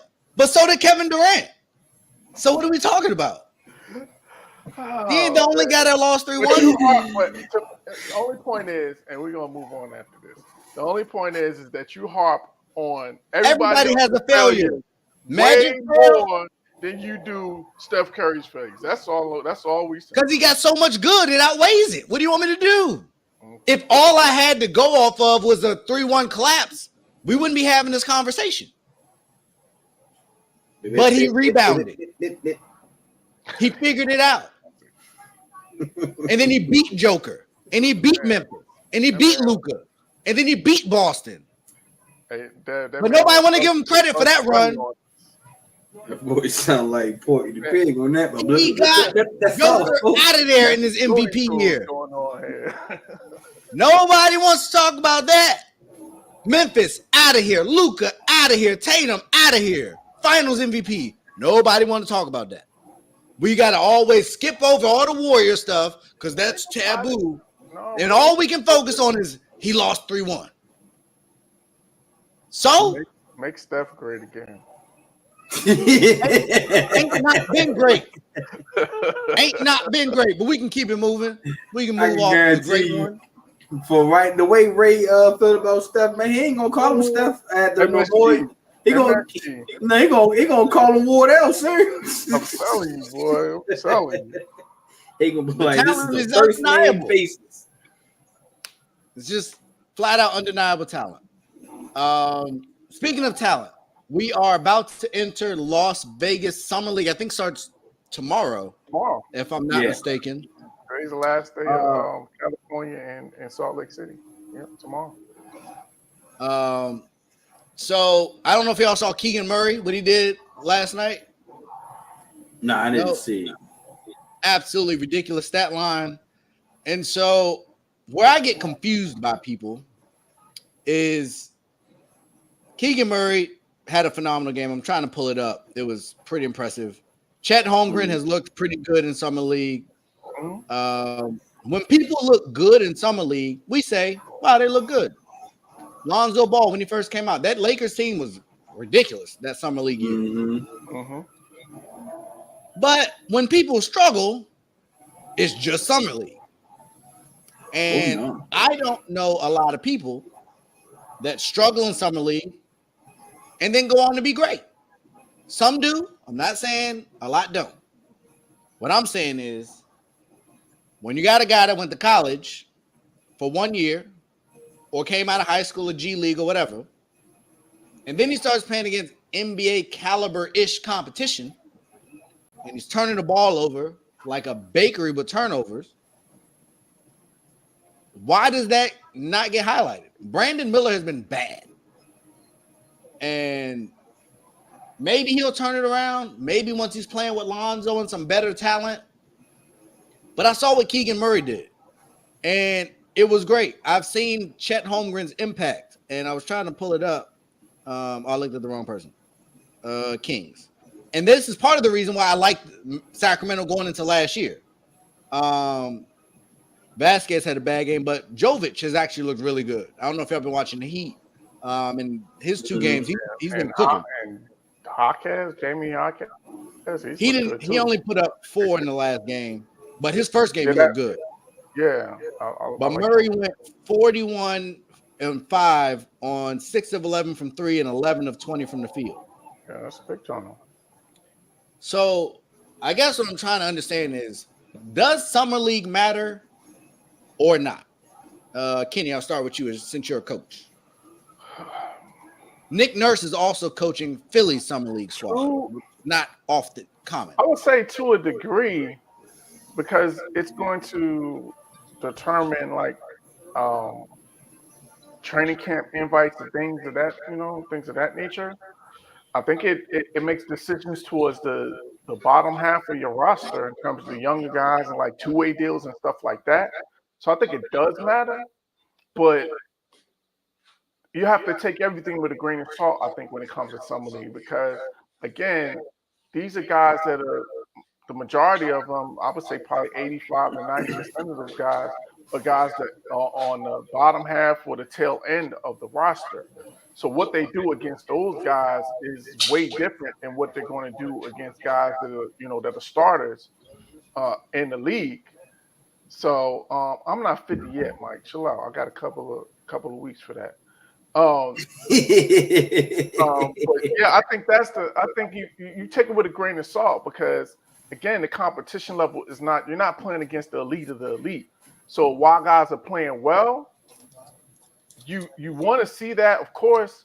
And then when guys struggle, you're not going to put as much into it. I think it's more so you will be more concerned if it was training camp and it's preseason games, where you got the majority of the guys that are going to be playing rotational minutes. And if they're struggling during that time, I think that's what you're going to see. You'll be more concerned about that as opposed to Summer League. That's what I would say. So here's what I'll say. We got a couple comments. Damian, if it's legal where you're at, knock yourself out. Feel free to share the link with your side chick or your other family if you have them, or your cousins. Or bring people over and watch it together. Right, I am 6'2". Brandon Miller would cook me. He got me by 7 inches. Listen, John. Raymond says what Raymond believes. Raymond rarely backs down. Excuse me, I got something in my throat. I said from the beginning, Scoot Henderson should have been the number 2 pick. Yeah, I had questions about Brandon Miller, so I'm not surprised that he's struggling early. I'm not saying that this is, and I can't remember the dude's name. You'll say my man. Who did Portland take over Jordan? Sam Bowie? I'm not saying it's the Sam Bowie and Michael Jordan. I'm not saying. Or you could go, this is Greg Oden and KD. This is Doncic and Melo. Oh, there you go. But I have a lot of concerns. I told y'all how I evaluate talent. I evaluate talent on the highest level. That was my issue with DeAndre Ayton. I like DeAndre Ayton. And I saw him in the tournament, and he looked terrible. When I saw Lonzo Ball play De'Aaron Fox, it showed me that there was a difference. I saw Melo at Syracuse, and I said, he different. I saw KD at Texas. He's different. When you I saw Steph at Davidson. Kyrie and Duke, he didn't get to play a ton, but when you play at a certain level against certain competition and you can still see the talent, that matters to me. I expect the number 2 pick in the draft to be putting up close to double-doubles. Not a bunch of turnovers and not a bunch of fouls. Like, okay, you might shoot bad, but can you impact the game another way? Uh-huh. And so if I'm Charlotte right now, yes, he probably won't have the ball in his hands a lot between Rozier He and ain't. Melo. He Melo, ain't. first and foremost, Melo. But that concerns me that I don't know if I can trust him with the ball in his hands based on what I'm seeing. I'm not seeing a playmaker. But I And don't think they brought him in to be a playmaker. I think they brought him in to knock down shots. That's why they and if that's what you drafted him. use the number 2 pick with, then you screwed up. If when you go in number 2, you got to be able to do. You're not supposed to be a specialist. Like you're supposed to be elite, especially when you have a bunch of other elite talent in this draft. Like there were multifaceted, high caliber athletes in this draft, and you picked this kid after he basically said he didn't want to go there. He did everything possibly from a PR standpoint besides getting on TV with a gas mask smoking weed to say, I don't want to go there. And you still picked him. That's problematic for me. And if he turned, I'm rooting for the kid. I want the kid to be successful. But boy, if I'm and then you got the stigma of Mike and Charlotte at play, like I don't know. And I apologize. There's a couple comments. Mike Hughes jumped in here. Oh, that's who he was talking to. No, we ain't gonna be that disrespectful, but that's my 2 cents. Dev, I'll let you kind of give your take on what you've seen thus far, or if this is much ado about nothing. No, it's about something because there's a lot of these guys on this some league that's fighting for a job, that's fighting for a contract, and you got a guy that's a number 2 pick that's kind of taking his contract lightly, and that's a wrong image. That's not a guy that you trying to look to try to bring be one of your faces to your team. Because we all know Melo is going to be the face of the franchise as long as he's there. But to bring that sidekick, your sidekick got to be ready to roll when it's time to the season come. And it's looking like this is not going to be a 1 year type project. It look like if Brandon Miller keep playing like this look like it might be a several year project. And then after them several year projects, they wind up getting traded. Is this Adam Morrison 2.0? This can be this can almost be Markel Fultz. You know what I mean? That trust the process type deal. You see that they ain't even trying to keep that process that long. You know what I mean? And then with this new owner group coming in for Charlotte, eventually they don't want to keep having this losing season and this sour taste in their mouth. They're gonna try to look to get better eventually. And if Brandon Miller is not the answer within, I'll just say 2 years, this year and next year, if you don't try to show no potential, then hey, my man, hopefully you don't be an Adam Morrison. Because I almost forgot about Adam Morrison, man. Yeah, he Gilchrist. Shout out to my guy, but he was a bust too. Like they've had Kwame Brown. Somebody, John, just put that up not too long. Kwame Brown. Washington. We got to revisit Kwame Brown. Listen, he was not a great number 1 pick. Right. But he played about 11 to 12 years in the league. He figured it out. Pick. Right. See, but what I mean? Not number 1 pick. Yeah, but when you're a bust, you out the league, you don't get a second deal. Right. Though that's a little different. People clown on Kwame because he wasn't the smartest, maybe basketball. But he had a successful career. Just he underperformed but definitely. Hey, who had his eye though? One of the greatest players of all time. So, and we already seen if he can make that bad deal in Washington. We see what's happening in Charlotte. This was his last pick, wasn't it? Act before he sold the team. So this one gonna be on MJ's watch. So he's gonna have definitely. Oh no, them new owners gonna go ahead and ship him out. I'm trying to tell you.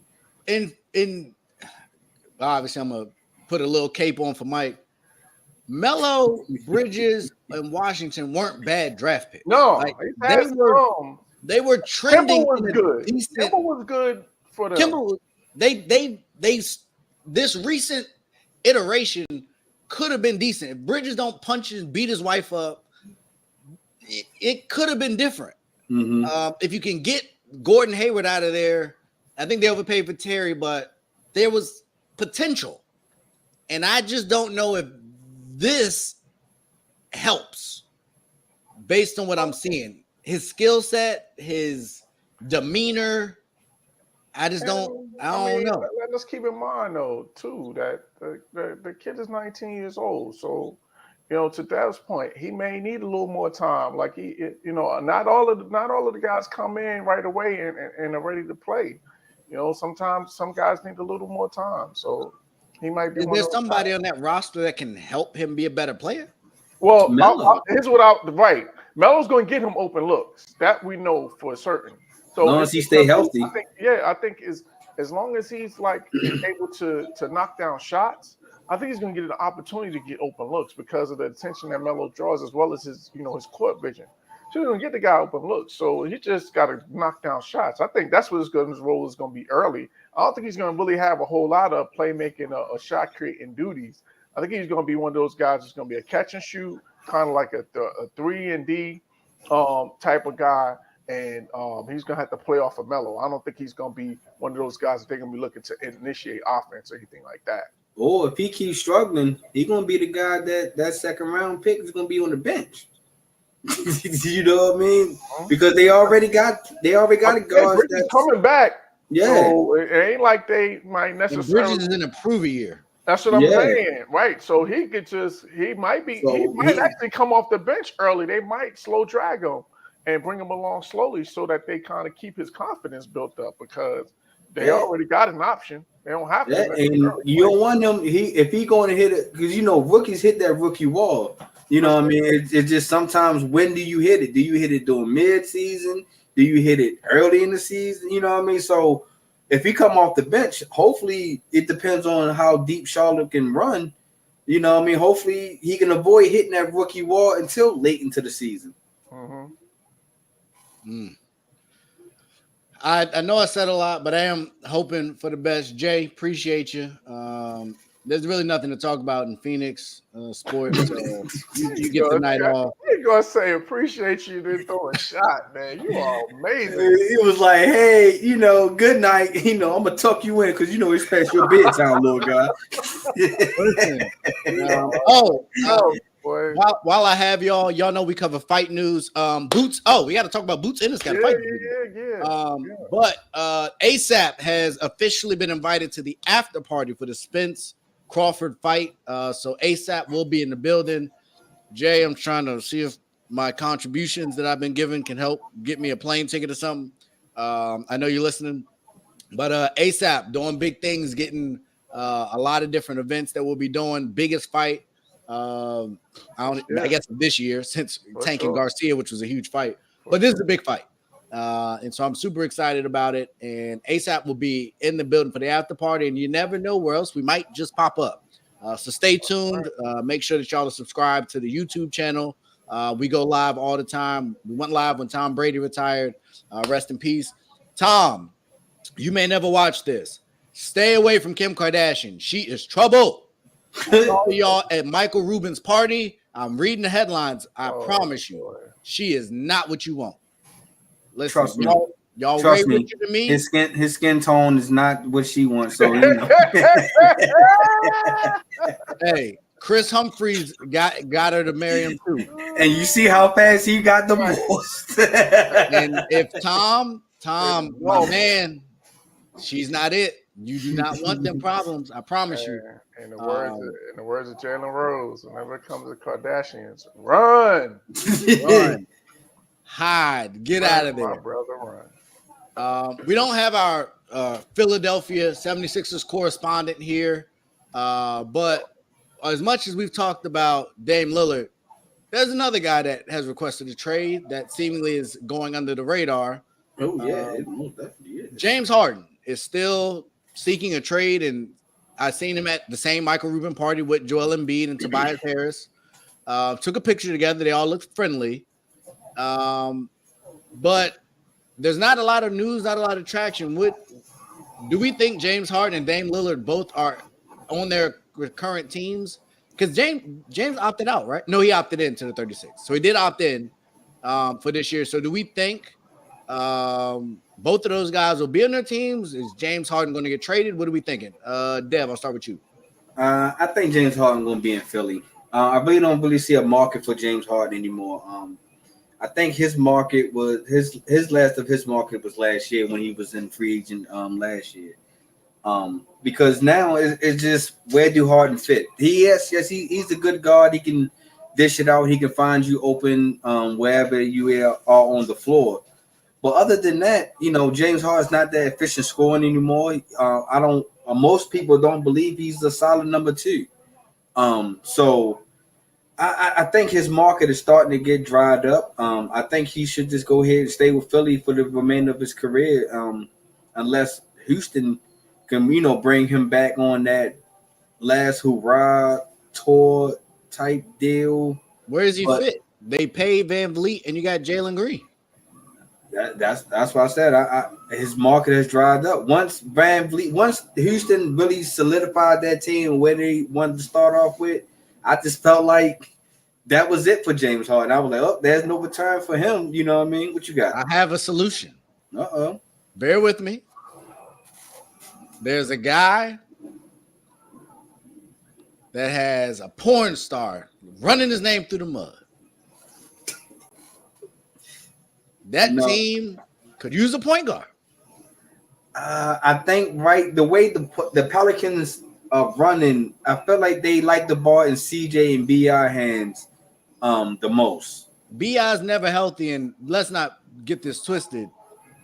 James Harden's a much better creator than CJ McCollum. Agreed.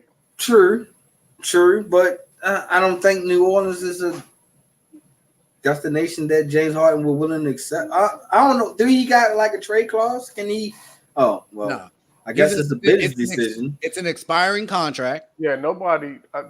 But I don't think no trade. I don't think Zion and Embiid will fit together. I think that's a nasty fit. They both clog the paint. They both unhealthy. Embiid's been healthier. And Embiid got better in the last 2 years, we can say. He won MVP last year. But I just think that him and Zion maybe he can help mentor Zion in overcoming lower body injuries. He can do that without even being his teammate. You know what I mean? Why would I do that? Help a brother out. Help one teach. Each one teach one. Each one teach one. You know the old saying. You're from the 90s. Aaron Rodgers don't believe in that. I was getting ready to say something, man. I'm glad I caught my tongue, boy. Oh man, he don't count. Hey, Tom Brady got Jimmy Garoppolo traded. That teach one do not really exist in a lot of leagues, in a lot of situations. It don't exist in certain cultures. Let's say that. Let's say that then. You know what I mean? But no, I just think that I don't feel that Zion will fit in Philly, in my opinion. I just think that front court will be too loaded, too impact. Both of them will be down there trying to fight for rebounds, and I don't know. I just don't think it's a good fit, in my opinion. Okay. Kenny, Dev, did you tell us where you think Harden would go? No, I think he should stay in Philly. Stay in Philly. Okay. So do we think Harden messed up by taking the 1-1? Should he have signed a long-term deal then in Philly? I think he should have took the 3 years. He definitely cost himself a lot of money because he had a 4-year deal in Brooklyn that he passed on. So he definitely cost himself money. I think it's two options. I think it's either Philly or to me, the only other fit that I could see is the Clippers. For Harden. So if he's not staying in Philly, I think the only place that really makes sense for him to go is to the Clippers because Russ. I was gonna say with Russ on because I think you put Russ back to that 6-man role that he had with the Lakers. We already saw that he could be productive in that, and I think that he'd be that spark off the bench, let him come off the bench and bring that energy, and let him do his thing, come off the bench, and put the battery in his back that way. And I just think that he's a better fit for Kawhi and Paul George that takes some playmaking and shot creating duties away from Paul George and Kawhi that they don't necessarily have to do as much to get their open looks because Harden has proven over his career that he definitely can create open looks for guys, even they may not have that same burst that he used to. He still led the league in assists last year. So I think it's either Philly or, to me, it's Philly or the Clippers. And I think I'm with Dev. I think he's gonna wind up staying in Philly because I don't know that the Clippers have the pieces or are willing to put a deal together to move for Harden. And he's coming back home too. If I'm Harden, who just got pissed and frustrated because Brooklyn couldn't stay healthy, and I forced my way out of there, right, for sure. why would I want to go to the Clippers with even worse health concerns? But it was more so. It was more the other stuff.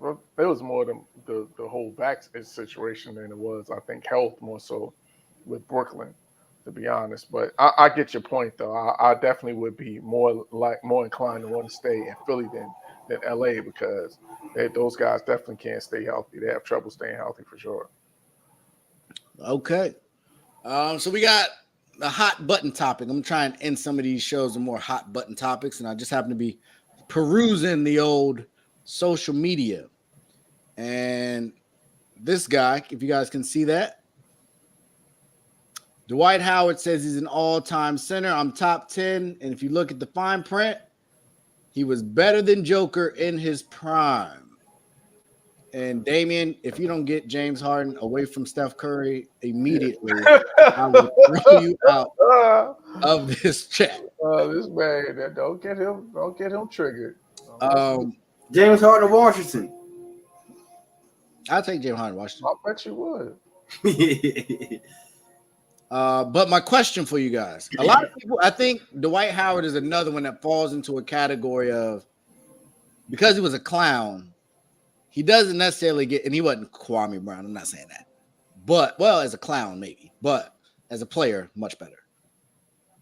Do we put enough respect on Dwight Howard, and should he be mentioned in that top 10 greatest centers, top 5-ish? Where is he in that ranking, or has he been depleted because he's in China right now and he be doing some clown stuff? Dev, I'll start with you. Actually, Kenny, I think Dev went last. So Kenny, go ahead. Top 10? Well, first, there's the first part. In his prime, he put up some big numbers. Let's not get it twisted. Like multiple defensive player of the years. Talk about it. Double doubles, blocks, 20 points, 20 Slam and 10, dunk contest. 20 and 10 on a nightly basis. He did that. But I don't know about if he was better than Joker. The only thing I would say is that kind of gives me a little bit of what he did defensively, because he was there was a stretch where he was dominant defensively. Like, it was no question about who the best defensive player was in the league when he was in his prime. But top 10 all-time center, I got to think about that.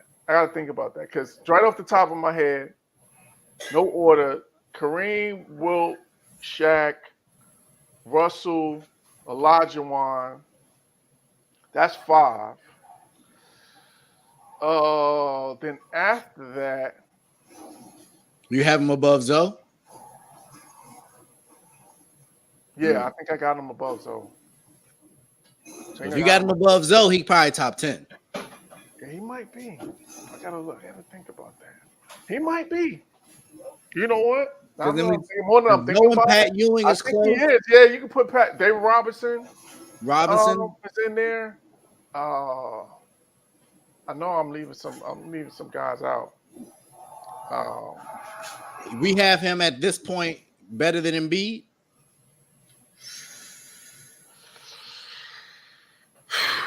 John, me and John. I'm probably putting both of those guys.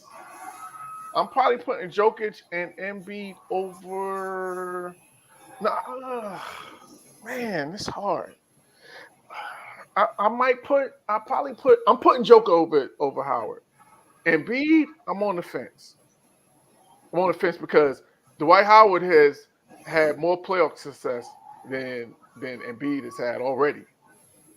You know, he's been to multiple NBA finals and won one. Although he wasn't a star on that team, he But still played a role. he got one.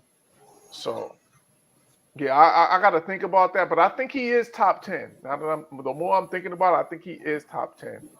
Because I think he's right after that first tier. Once you get past, Akeem, David Robinson, Ewing, I think he's right in there. You probably have somebody like Walton. The old school guys will probably put Walton in there. Walton's career was too short to me. But yeah, His and I watched Parker a little bit of his. I watched some of real his 30 fast. for 30, which was pretty interesting. I need to watch the whole thing, but I think if he would have been able to stay healthy, he probably would have definitely. He probably could make more of a case for him for that top 10. But then you got to go further back. Probably go Moses Malone. That's what I'm forgetting. Moses Malone has got to be on that list. Probably Elvin Hayes for the old school guys. They would put him in that list because he was a bad dude back in the day. Ray, your bullets. Yeah. So he would be in the conversation. So I think he is top 10. I just would have to look at the list a little more to really say definitively. But I think right now I'm saying he's top 10. But I still got Joker over him, even because we haven't. I don't even think we're just getting into Joker's prime. So we really haven't seen. This is 3 years, and he's 27, 28, something like that. So he's just getting into his prime. So I don't think we've seen the best from Jokic yet. And there's a lot of big European men. You don't have none of them ahead of Dwight. No Pau Gasol, none of that. No, I'm not putting Pau Gasol or either Gasol brother. I'm not putting them ahead of him. Sabonis, Vlade, none of them. Not long enough. Sabonis came. He was on it. He was in his 30s by the time he came to the league. So I'm not putting in D-Bock. No, he's better than D-Bock. Okay. Yeah.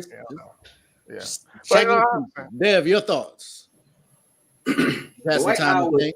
Is a top 10 center at least in my list. Because Kenny already nailed everything. Multiple defensive player of the year, led the team to the finals, got a chip. Was multiple defensive player of the year, rebound leader. It is just like the list goes on. Like the Magic was relevant because of Dwight Howard. It wasn't, absolutely. You know what I mean? Wasn't, and he should have been top 75 too. Right. And I think he should have been top 75 also. And you had a agent Bashard Lewis, an agent Hito Turkoglu. You had a Jameer Nelson. You had a lot of people that wasn't household big names, but Dwight Howard was able to, once he got past his, I want to say like his sophomore year. After that second year, he understood the NBA. It was like taking off of Dwight Howard. It was like you couldn't get a shot up in the paint if you was in front of Dwight Howard. He put in the second stance.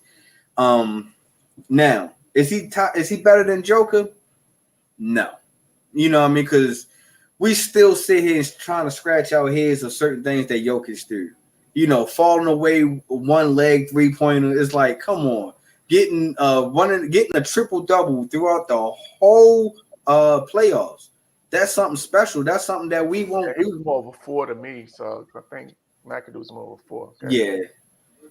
So I really think that Dwight Howard was reaching a little bit, but to the point that he is a top 10 center, I don't think he reached for that. But for reaching for Jokic, I think he was reaching for that one. I think that a prime Dwight Howard versus a prime Jokic on the defensive side, I still think Jokic would win the war, but I think Dwight Howard will win some type of a lot of battles. You know what I mean? You say Jokic. I used to think the same thing, Rod, until I started paying attention to his actual game. Man, Jokic is not overrated, my guy. He's not. He's something special. He's the real unicorn. And while and I will say this real quick. And while if they went up head up in their primes, like while Dwight Howard would get his, Jokic would get his too. And his footwork and all that stuff, he Mhm. might get Howard in foul trouble early. I was Yeah, early about yeah. this. I think Yeah. Dwight would be in a lot of foul trouble because he was never the smartest defender. He was But the thing athletic. about it is, if D Howard got both feet in that paint, or he at least one foot in that foot in that paint, it was over. It's over for any big man that was behind him because his back to the basket was almost as dominant as Shaq almost. Yeah, I I don't know think about his was that. more so. I don't know if he was as refined. I think Shaq got much better. He got much better once he got to the Lakers in terms of using his jump hooks and stuff like that. Right. I don't think Howard was more of a dunker, and he had a little jump hook, but his post game wasn't as refined as Shaq was when he got to the Lakers. And I hear you, but Akeem ain't never seen nobody like Joker, bro. Let me just say that much. Hey, don't get it twisted. Oh, That'd be a good matchup too. Some problems. That'd be a good matchup, but I just felt like Jokic, for that guy to be that size and to be that nimble and stuff like that, that's something special. That's right. He can play in any era, but his game is suited for any era. He's physical, he has the footwork, he has the fundamentals, and he can play all phases of the game. 100%. Before we go, we do got a fight this weekend. Boots Ennis versus Villa. Predictions. Does it go to distance? When does Boots knock him out? Do we get an upset? What are we thinking? No upset on my end. I think Boots get it done. I see Boots get it done. I'm gonna say 10th round. All right, 10th. Kenny, what you got? Early. I'm going 4th round. I think Boots is gonna make a statement and say that he's next in line. He needs to get the winner, the Crawford Spence fight. I think he tried to make a statement on Saturday night and gets this guy out of here early. So I got him taking him out in the 4th round. Dang. Boots wants that. I don't have it that early. I don't have it going that late. I don't think we'll get another Tim Zoo performance. He got him out there in the 1st round. I think V is solid from what I've seen of him. He definitely can punch. He's not technically sound enough. I think Ennis has been on a mission, to your point, to try and get at that undisputed throne, and he's been kind of stiff-armed.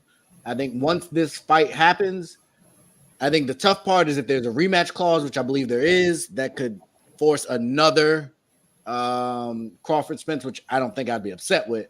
I just don't know from an Ennis standpoint, career-wise, he probably have to wait till next year how that would work.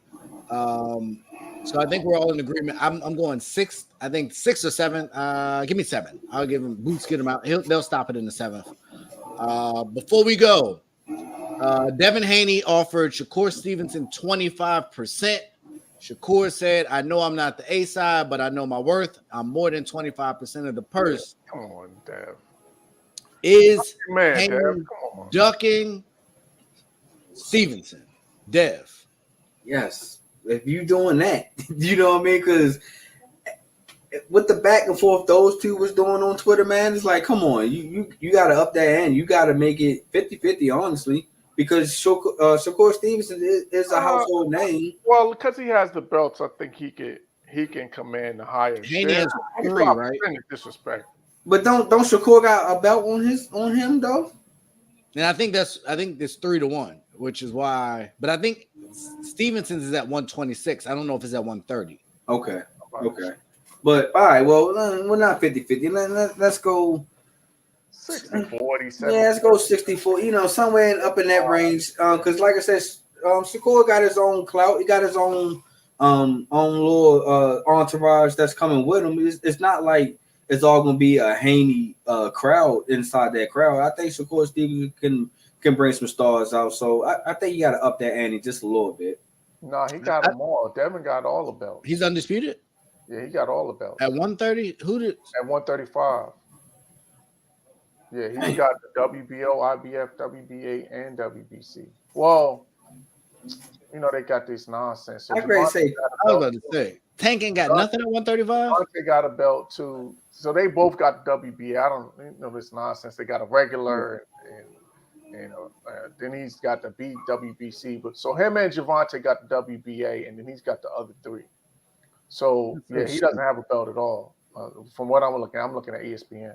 Oh wow. Okay. Well, maybe you gotta have to take that 25 then. Maybe he got an interim, maybe something like that. You know, they had these million belts, so they might. Right. I hear what they're saying, but Devin Haney, like I saw what Tank and Garcia did and who they brought out. I know who Crawford and Smith's gonna bring out. I don't hear people saying, "Oh yeah, let me get to that Devin Haney fight." Like I get it, but I don't get it.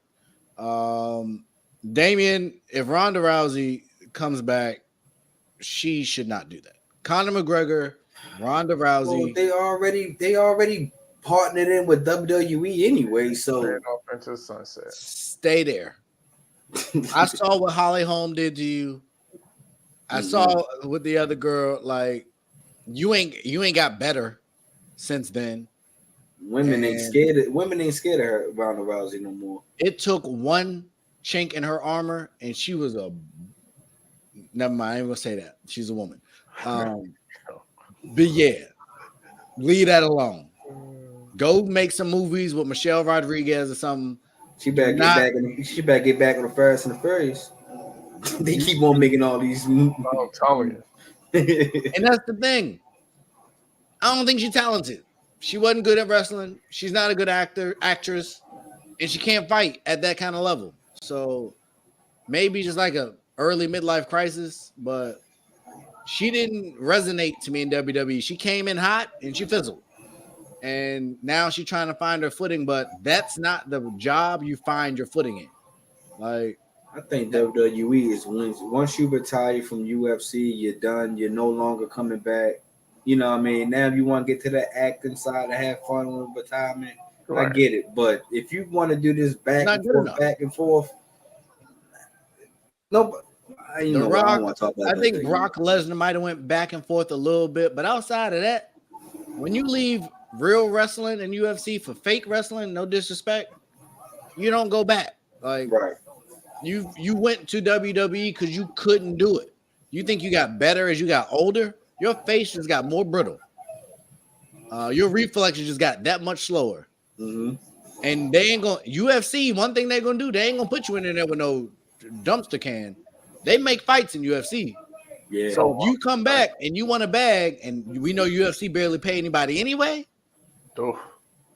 like she don't want that. I promise you, she don't want that. Yeah, we don't. You weren't Nunez though. Nunez, no, stop. Like she was never that. She had a nice run. If Ronda would have never lost none of her belts, then she could have took that route. And even if you lose, you can lose. She was losing bad. Yeah, like that she ate. That was a bad way to go out. Like first round bad. Like all bad. But yeah, good fight this weekend. I hope everybody gets a chance to tune in. It is on Showtime. So you don't got to worry about pay-per-view, or is it I think it's just straight Showtime. Okay. No pay-per-view. So yeah, should be a great night of fights. I think it's a couple other undercards that was a little decent if you follow boxing a little closer. Should be a good night of fights. Definitely a good night. Whether you with your girl or your side chick or your boys, have a blast. Do what you do. Enjoy. I'll be with my family. I'm coming back from Ocean City with my family. So I'll be at a family reunion with my beautiful wife. Love you, babe. And to the upstanding gentlemen there, be like them. Don't be like those other guys. I don't know where I'm gonna be, but I'm gonna have a good time. No side chicks here. Oh, I was getting ready to say what? I don't know where I'm gonna watch it yet. I'll probably watch it here, but I don't know. No. You never know. But yeah, y'all have a good one. Enjoy Summer League over the weekend. Wemby debut tomorrow. Hopefully you enjoy. Hey, and I think he played Brandon Miller. That's right. Lord have mercy. So Wemby is actually playing. Yeah, tomorrow. Tomorrow. Vegas. Okay, back. Hey, and Wemby, I hope you block some shots like you blocked Britney Spears. Lord have mercy. I'm on Britney's side. I don't care. I don't care. You 7'4". How was you think she's supposed to get your attention? She tapped you and your people backhanded her. Like these some of these men is out of control. But the Spurs have a good PR team. He stood in front of it. He told his story. I'm gonna tell you what I say. I'm messy. I don't care. TMZ got that video. If it was as Oh he yeah, said, you could take that to the bank. I think that video is out. Because Britney, I don't know if y'all follow Britney Spears, but she's a little different now. She ain't the same Britney from back in the day. If Oops. Britney was wrong, I done did it again. Ugh. if she was that Britney, like, I'm just gonna tell you, I think the video would be out. I think they're protecting him for whatever reason. And it ain't even him, it's the security, but now he's given a version of the story. And if that version ain't accurate, that is not a good start. We will find out. It's a lot of things going on with Britney's going on these got the days. footage, so if it's not accurate, the truth will If eventually she come to light. grabbed him or if she tapped him versus grabbing, like he said, all right. Boy, Britney's is taking a lot of L's right now, man. Did y'all hear about y'all heard about the Britney Griner situation in the airport? Yeah, we talked about it. Okay. Did it happen again? You know how the heckler came up to her and was like, did you have intercourses with Putin to get out of jail? Oh, I didn't hear that part. That was in Dallas, wasn't it? Yeah, it was in Dallas. Yeah. Check out my girls Locked In Sports. They covered that piece about Britney Griner, but yeah, it was the dude that came up to him saying that he don't think it was a fair trade for the arms deal, and then he was like saying that the Britney Griner have intercourse with Putin while she was in jail and stuff like that. Is that why she cut her hair? He was trolling. He was trolling. The trade part, I was with you, but that other part, that's a lot. Yeah, he was going at it, and they were saying now WNBA was talking how she can now take private flights to games and stuff like that. It's like protect the female. Does Zion now get private flights? Does Ja Morant go get private flights? Zion probably had private flights to go see that girl, but they let the Jewish community sit courtside with T-shirts on while Kyrie was playing. He was fluing them out. You know what I mean? He was flying them out in private jets and going to sleep on them. Sometimes you got to have a little bit of thick skin if you're a professional celebrity athlete that people are coming to pay to see. That comes with some of the territory. If they troll you because you did something dumb and they overcorrected and punished you, and then you got traded for the merchant of death, you got to take that. You take that humbly. Thank you, Mr. Joe Biden, President Biden, for bringing me home. But ain't nobody in their right mind would have made that deal. Like, let's not get ahead of ourselves here. And I didn't want to end on this topic, but we're here now. So more power to Britney Spears, more power to Britney Griner, more power to the WNBA. Hopefully you turn a profit, get your ratings and stuff up. Best of luck. Maybe y'all need a mid-season tournament too, which we'll cover. They got one. Oh, they have the same thing? They got like a couple of them. They got the Commissioner's Cup or something in that nature. They have at least about 3. No, I want to say they have a tournament at each month of the season, if I'm not mistaken. No, I think it's the mid-season right after the All-Star. They do the mid-season, then they get back to it. Okay.